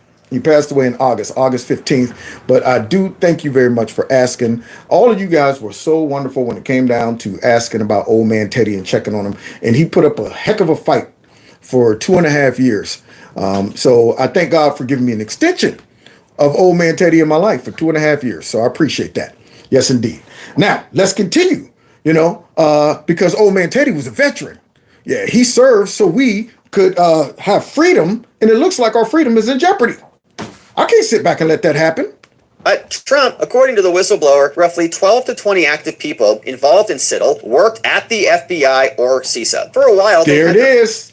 Worked at the FBI. Hey, Frank, go ahead over there to CITL or whatever it is. Hey, Janet, go over there and run that little operation so we can say we're not doing it. We're not the ones doing it. Huh. Agency seals next to your name, okay? FBI, CISA, whatever. They just put the info, the name, seal next to your name. Terp had a CISA badge that went away at some point. They took those off. Appreciate it. Maybe we shouldn't do that. Now, the ambitions of the 2020 pioneers went far beyond simply urging Twitter to warn stuff. The framework calls for the discrediting of individuals. What? Necessary prerequisite for demanding censorship against them. Now, look at that. See, this is why this is important for everybody to know. This right here lays the framework to discredit individuals as necessary. So it ain't just stopping you, it's then discrediting you. So they're using all of these powerful agencies, all of these techniques to discredit you. See, make you look spooky, make you look crazy. Don't just ban their posts. You have to wreck them. It calls for training influencers to spread messages. It calls for training influencers to spread messages like you saw on my show the other day when that young Pop-Tart came out saying, hey, listen up, everybody. Donald Trump showed up at a football game the other day, and look at him, how he got booed. This was crazy. It shows that his popularity is, that guy is being trained to get out there and launch these campaigns to combat what all of us are able to see. Whole audience, whole stadium cheer for Trump. And yet he got the nerve to come out there and show a couple people around his caravan when he first pulled in booing and tried to say, look, people hate him. You see these influencers popping up all over the place on the internet, and they're being trained to do it, y'all, by organizations like this. We're trying to get banks to cut off financial services to individuals who organize rallies and events. Well, look at that. No wonder when I launched my website, it got mysteriously shut down because the bank that I was using to process my credit cards said that, you know what, your ideas don't align up with our policies and stuff. And I'm saying, what? What policies? The ones we just made up so we can no longer do your transactions. See, this is the way they work. They say, let's go ahead and launch this attack against anybody that disagrees with our narrative and our agenda on multiple levels. We got the power to do it. We got the infrastructure to do it. See, so this is how they're doing it. They're trying to get Twirly like this. They're trying to get me like this. They're trying to get pretty much everybody like this. The timeline of CISA's work with CITL, leading up to its work with the EIP and the VP, strongly suggests that the model for public-private censorship may have originated with a framework originally created for military contractors. Against us. Now, what's more, the techniques and the materials outlined by CITL closely resemble materials later created by CISA's Countering Foreign Intelligence Task Force and the Mis, Dis, and Malinformation team. Here are some of the forms that they were able to gather. Now look at this. Here's the. Y'all ready? Ready? See, now, this whistleblower. Thank you, whistleblower, for releasing these little training, PowerPoints that shows exactly what they were up to. We're almost done. Information environment. You have the physical dimension, right? This is anti-misinformation, military type frameworks that they are deploying to censor us on a grand scale across the whole country. So that's the physical part of it. All right, to censor us across the country. All right, information environment overlaps with the physical world, information systems and networks, key characteristics, computers and communication systems and supporting infrastructure. So that's the hardware right there. And then you got what else? The information environment. Well, we've got the physical dimension, obviously, where the information environment overlaps with the physical world. We talk about this often on our member streams, the world of atoms versus the world of bits, a Peter Thiel concept, information systems and networks, key characteristics. We've got computers, communication systems, supporting infrastructure, and so on. Then we've got the information dimension. So we've got the physical apparatus and the information layer. Information is collected, disseminated. It's got dual nature. Information is itself and it's the medium. Information content and the flow, where automated decision-making takes place, and then the flow of information. Yeah, no wonder nobody ever sees my videos pop up. No wonder folks got to type in my word, Kevin's Corner. I still can't find you, Kev. I still can't find you. In the beginning, I was getting popped up all over the place. In the beginning, everybody was getting notifications. Now, all of a sudden, the flow of information seems to be manipulated, y'all. It just seems to be manipulated. You know what I found out the other day? Remember my last live show? We were, during the live show, it was 200 and maybe, 85 people watching the live show. Now, once the show ended, I went back and clicked on the live stream later on that night to watch it, and it said that we only had 235 views. Now, how is that possible? When it was 285 people watching the live show, when I go back after the live show is over, we had less views on the live show than we had people watching the live show. Interesting. Various, the cognitive dimension. Here is the one. Secured, where human decision-making takes place in your brain. Dimensions of the intangibles. What do they need to impact? Morale, unit cohesion, public opinion. Public opinion, morale, cohesion. What else? Situational awareness. Key characteristics, perceptions, emotions, awareness, and understanding. 1984. You wonder why we don't trust our government? Look at what these folks are up to. Controlling the way you perceive the world. Dropping you into the matrix. That's what this is right here. How can we control these people's brains So where human decision making takes place, cognitive. They want to get down in your medullum oblongata. They want to get down all in your psyche. Have you going here talking about men can't be women and women can't be men. They want you going ahead and saying, you know what, America sucks and it's irredeemable and racism is the greatest threat to the homeland. And you know what, Trump's a white nationalist. And you know what else? This is where we get the craziness going on around the country. This is where we get Trump derangement syndrome from, right here. That's where we get it from, right there.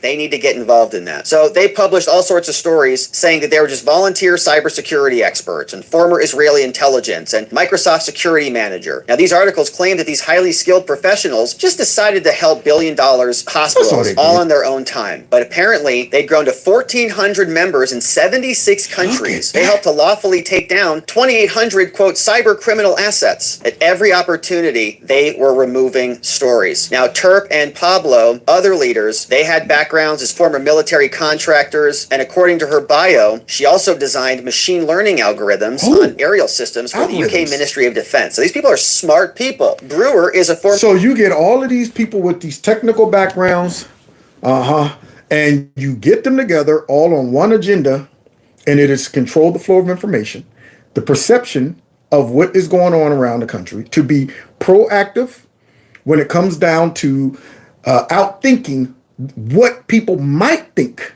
Let's get ahead of it. Let's get out there and plant the seed in the people's mind, even if they ain't even thinking about it.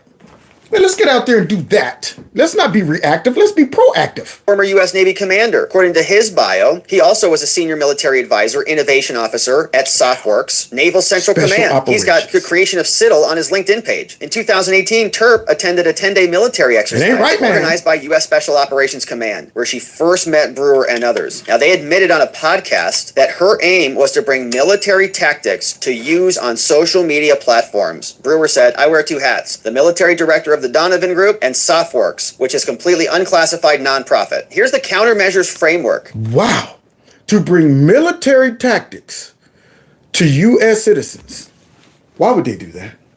I thought the military can't operate on U.S. soil. It can't be turned against its people. But somehow these stinking, dirty, corrupt folks were using it anyway. They're using these tactics and they're outsourcing these tactics on us. Not on our enemies, on us.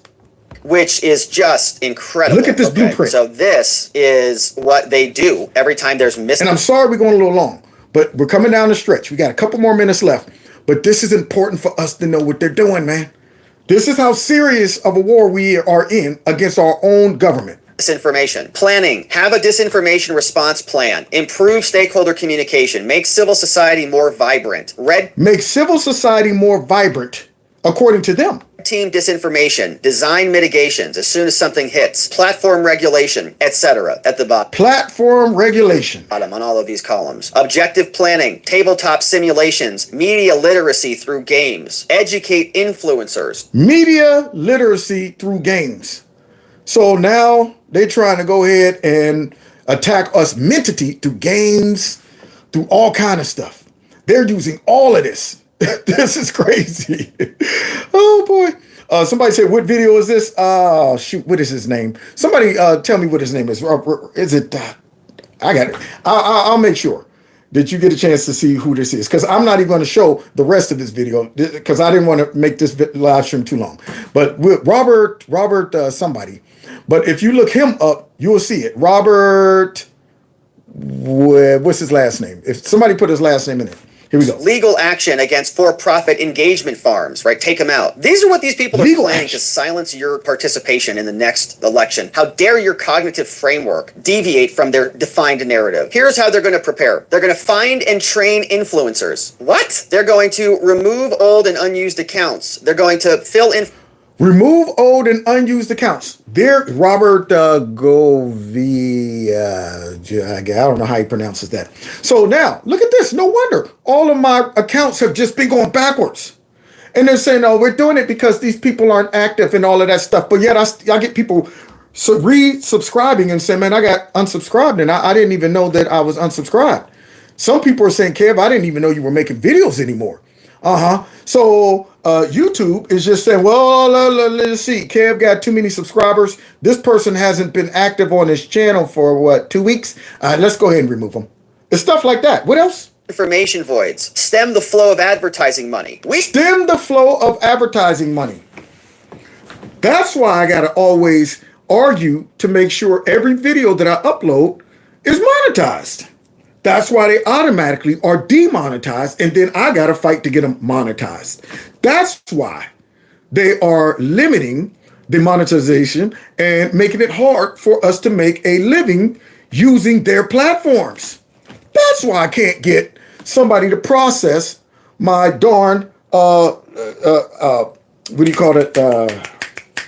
Process darn it, for my channel. My credit cards. Yeah, can't process them when I have my own site.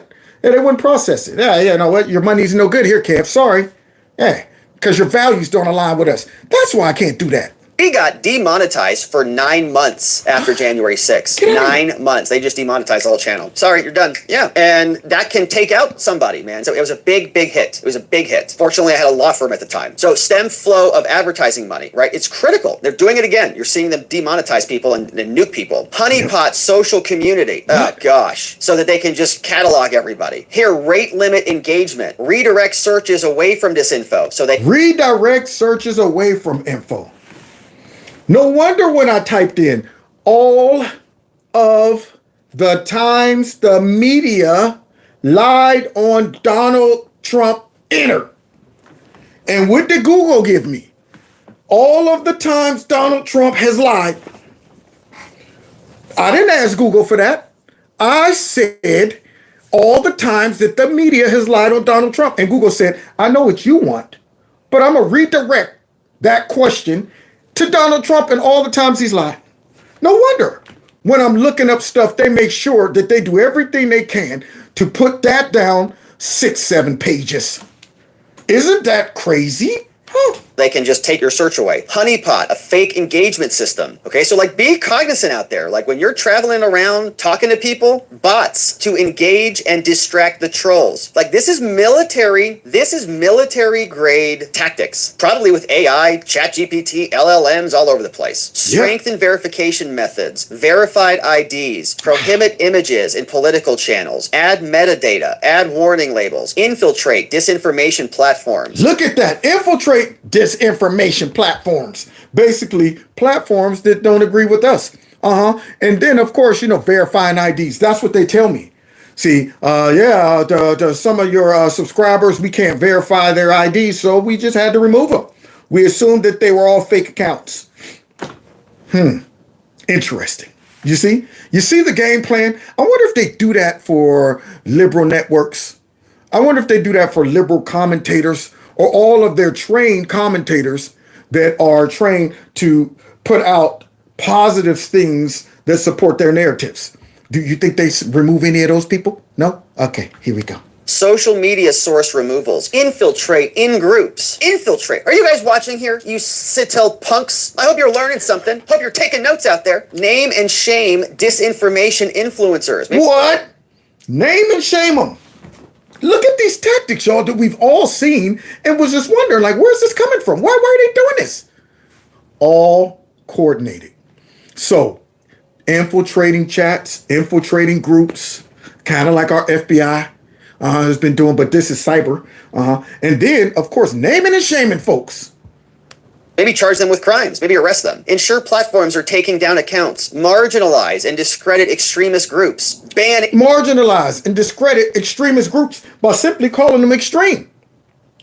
Yeah, just call them radical. Even if they don't claim they're radical.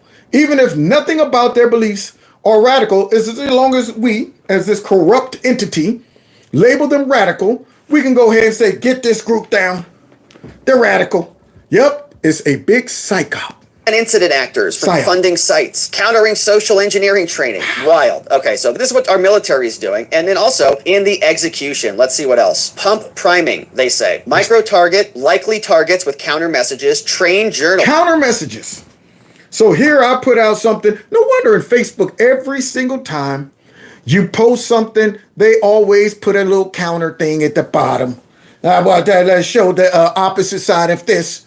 They're always countering whatever people post for some reason. Isn't that crazy? Especially on conservative pages. I'm sure they've got a bunch of them. Train journalists to counter influence moves. Train journalists to counter influencers' moves.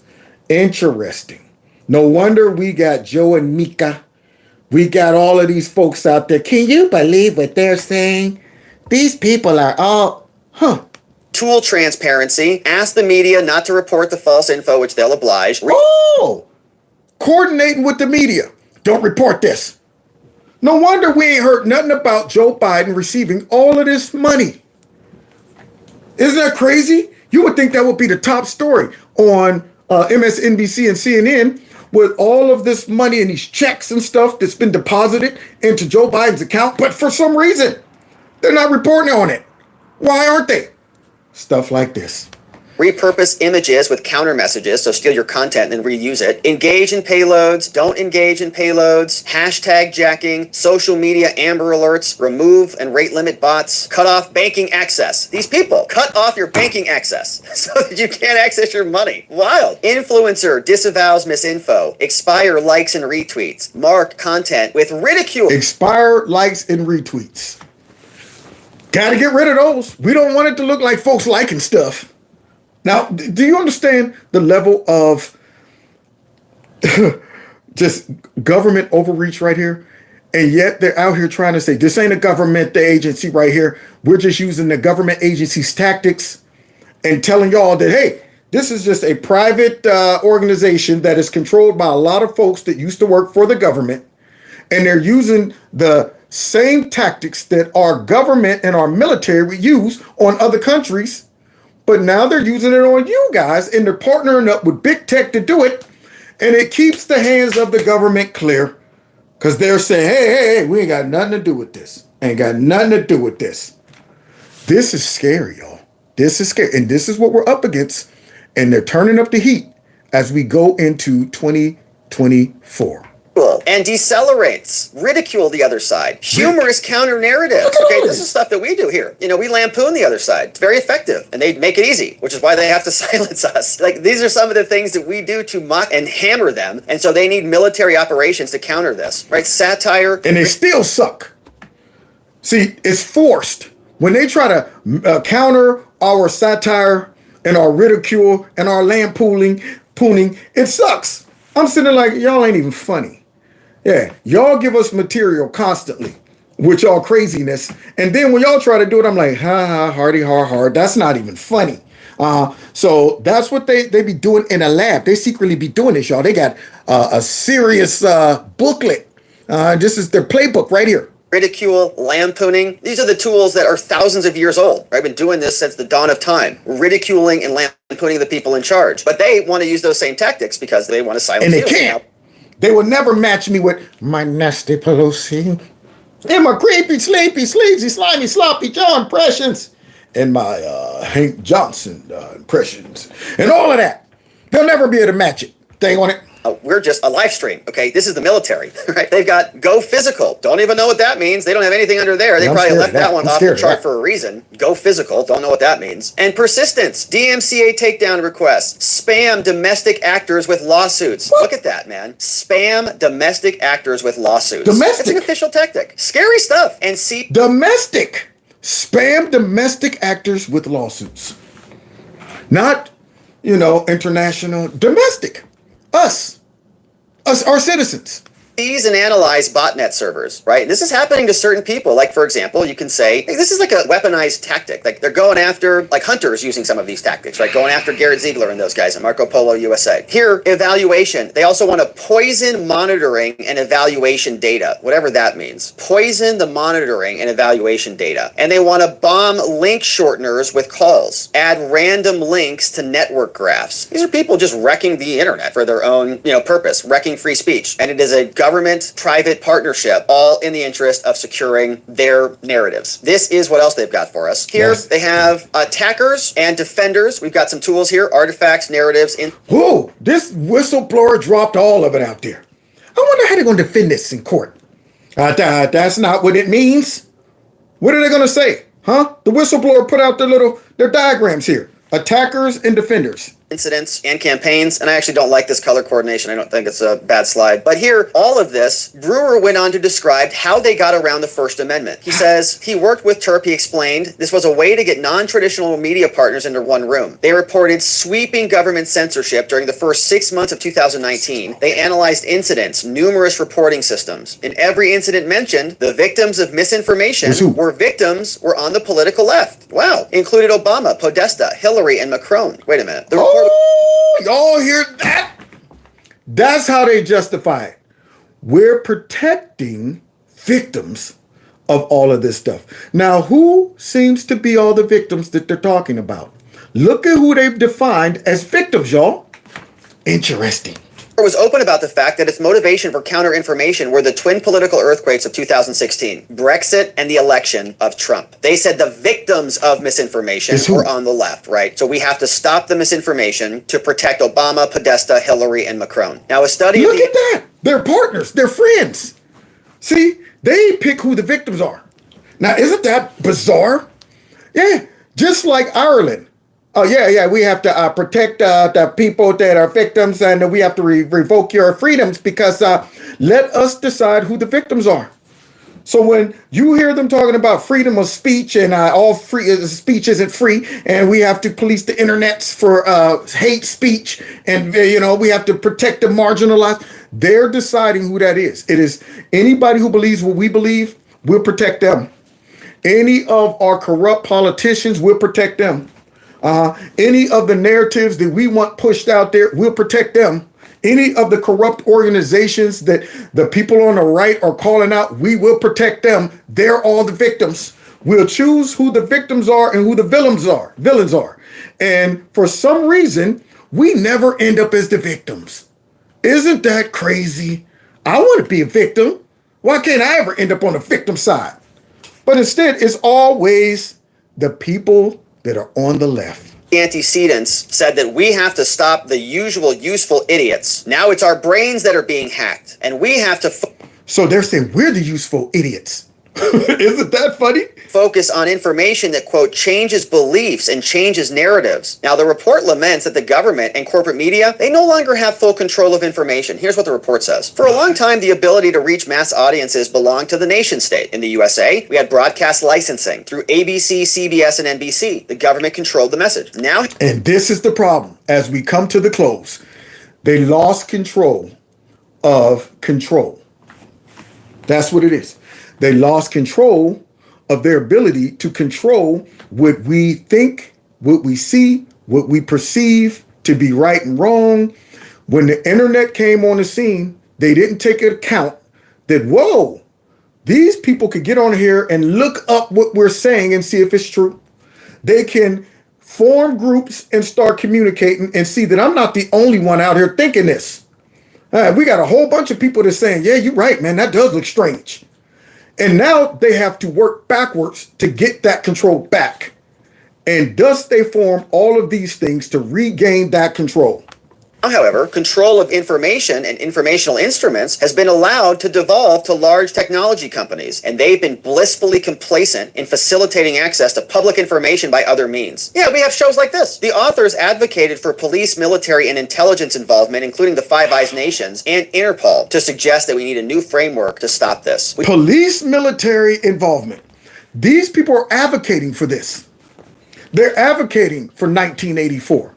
They're advocating for governmental control over what you think, what you say, where you can go, what you can do, what you can believe in. They're advocating for this. And yet we're supposed to be the fascists and we're supposed to be the... We also need pre-bunking to preemptively inoculate a vulnerable population to the messaging. Now, get out ahead of it. Pre-bunk it. Because we know what's about to come out is going to be crazy and stupid. So let's go ahead and inoculate them so that when the counter message comes out, these people won't even listen to it.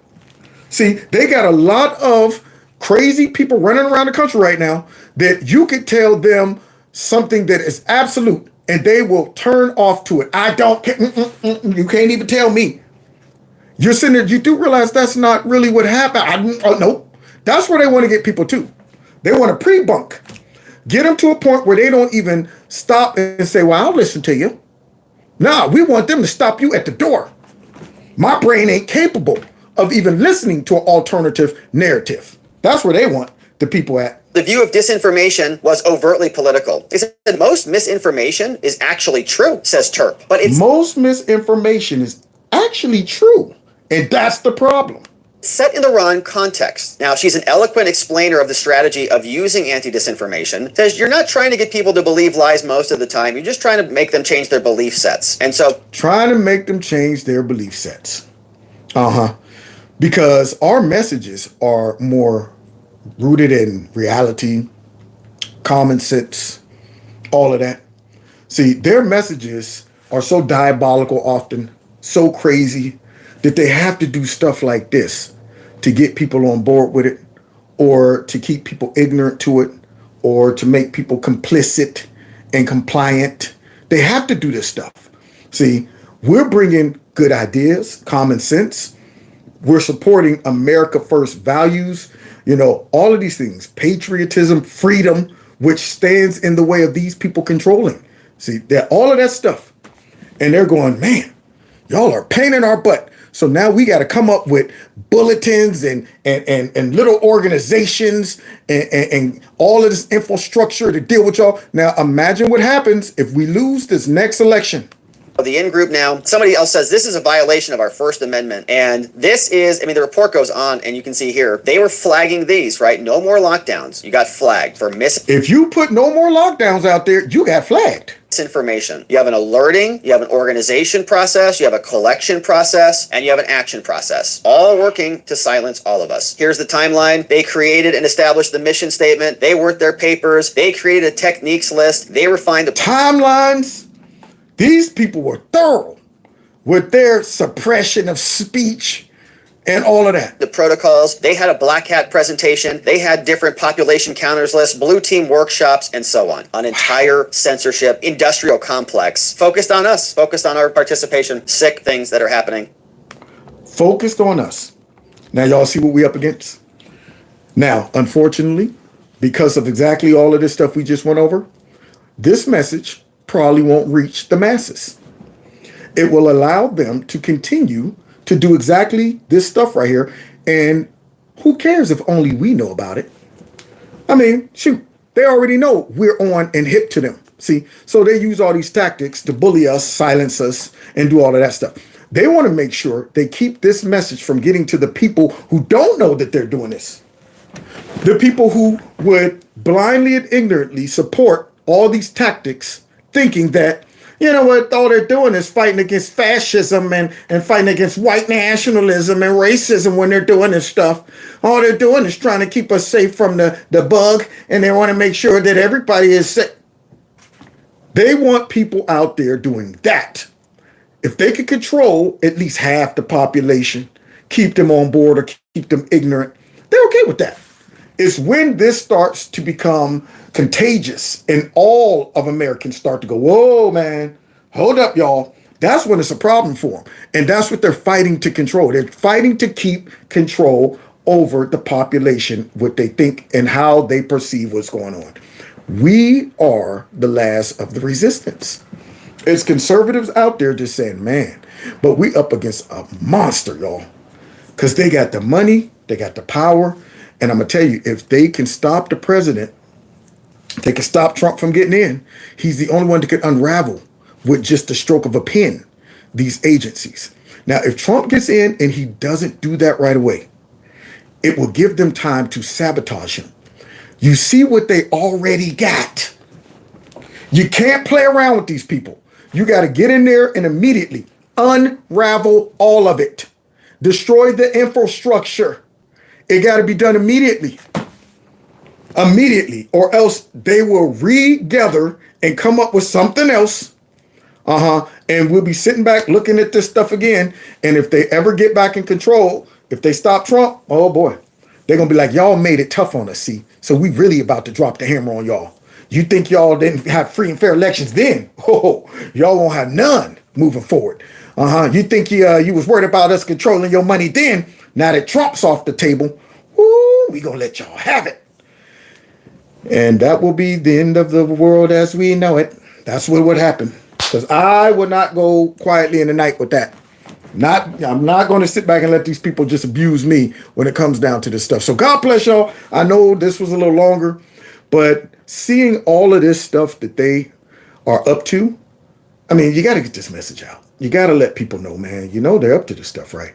So God bless y'all. I mean, we need prayer. This nation is under serious attack against its own people.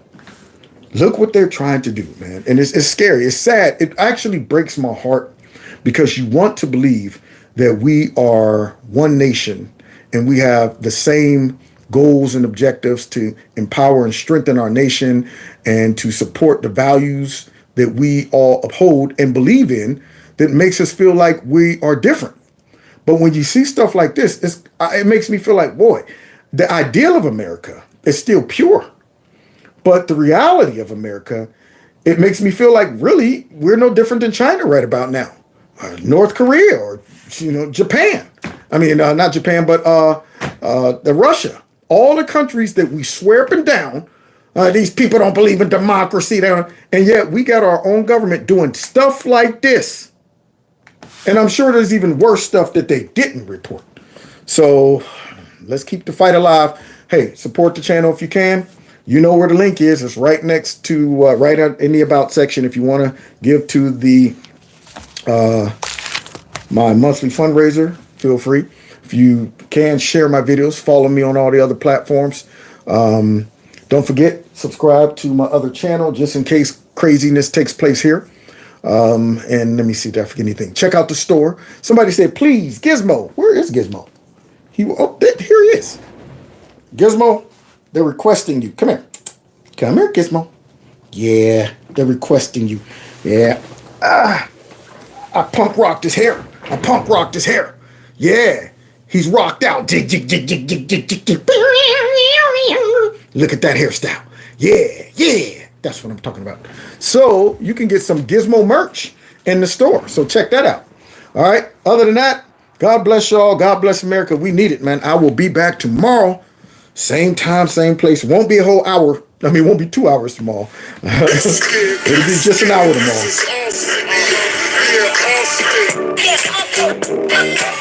What? Wait a minute. Pause the music. Somebody said fundraiser link said it ended. I updated the fundraiser link, so it should be legit now. I put the current one in there. If it's a problem, let me know. Oh, and last thing. Those that are seeing the likes that you were saying is up there, please. Email me those likes. I want to see the screenshot of those. I really do. Okay. So please do that right after the show. My email is right under here too as well. Okay. All right. Now let's get back to my jam, y'all. Up north, got hands round y'all throats.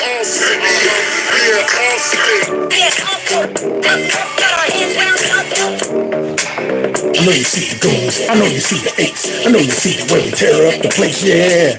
See y'all next time in Kevin's Corner. Take care.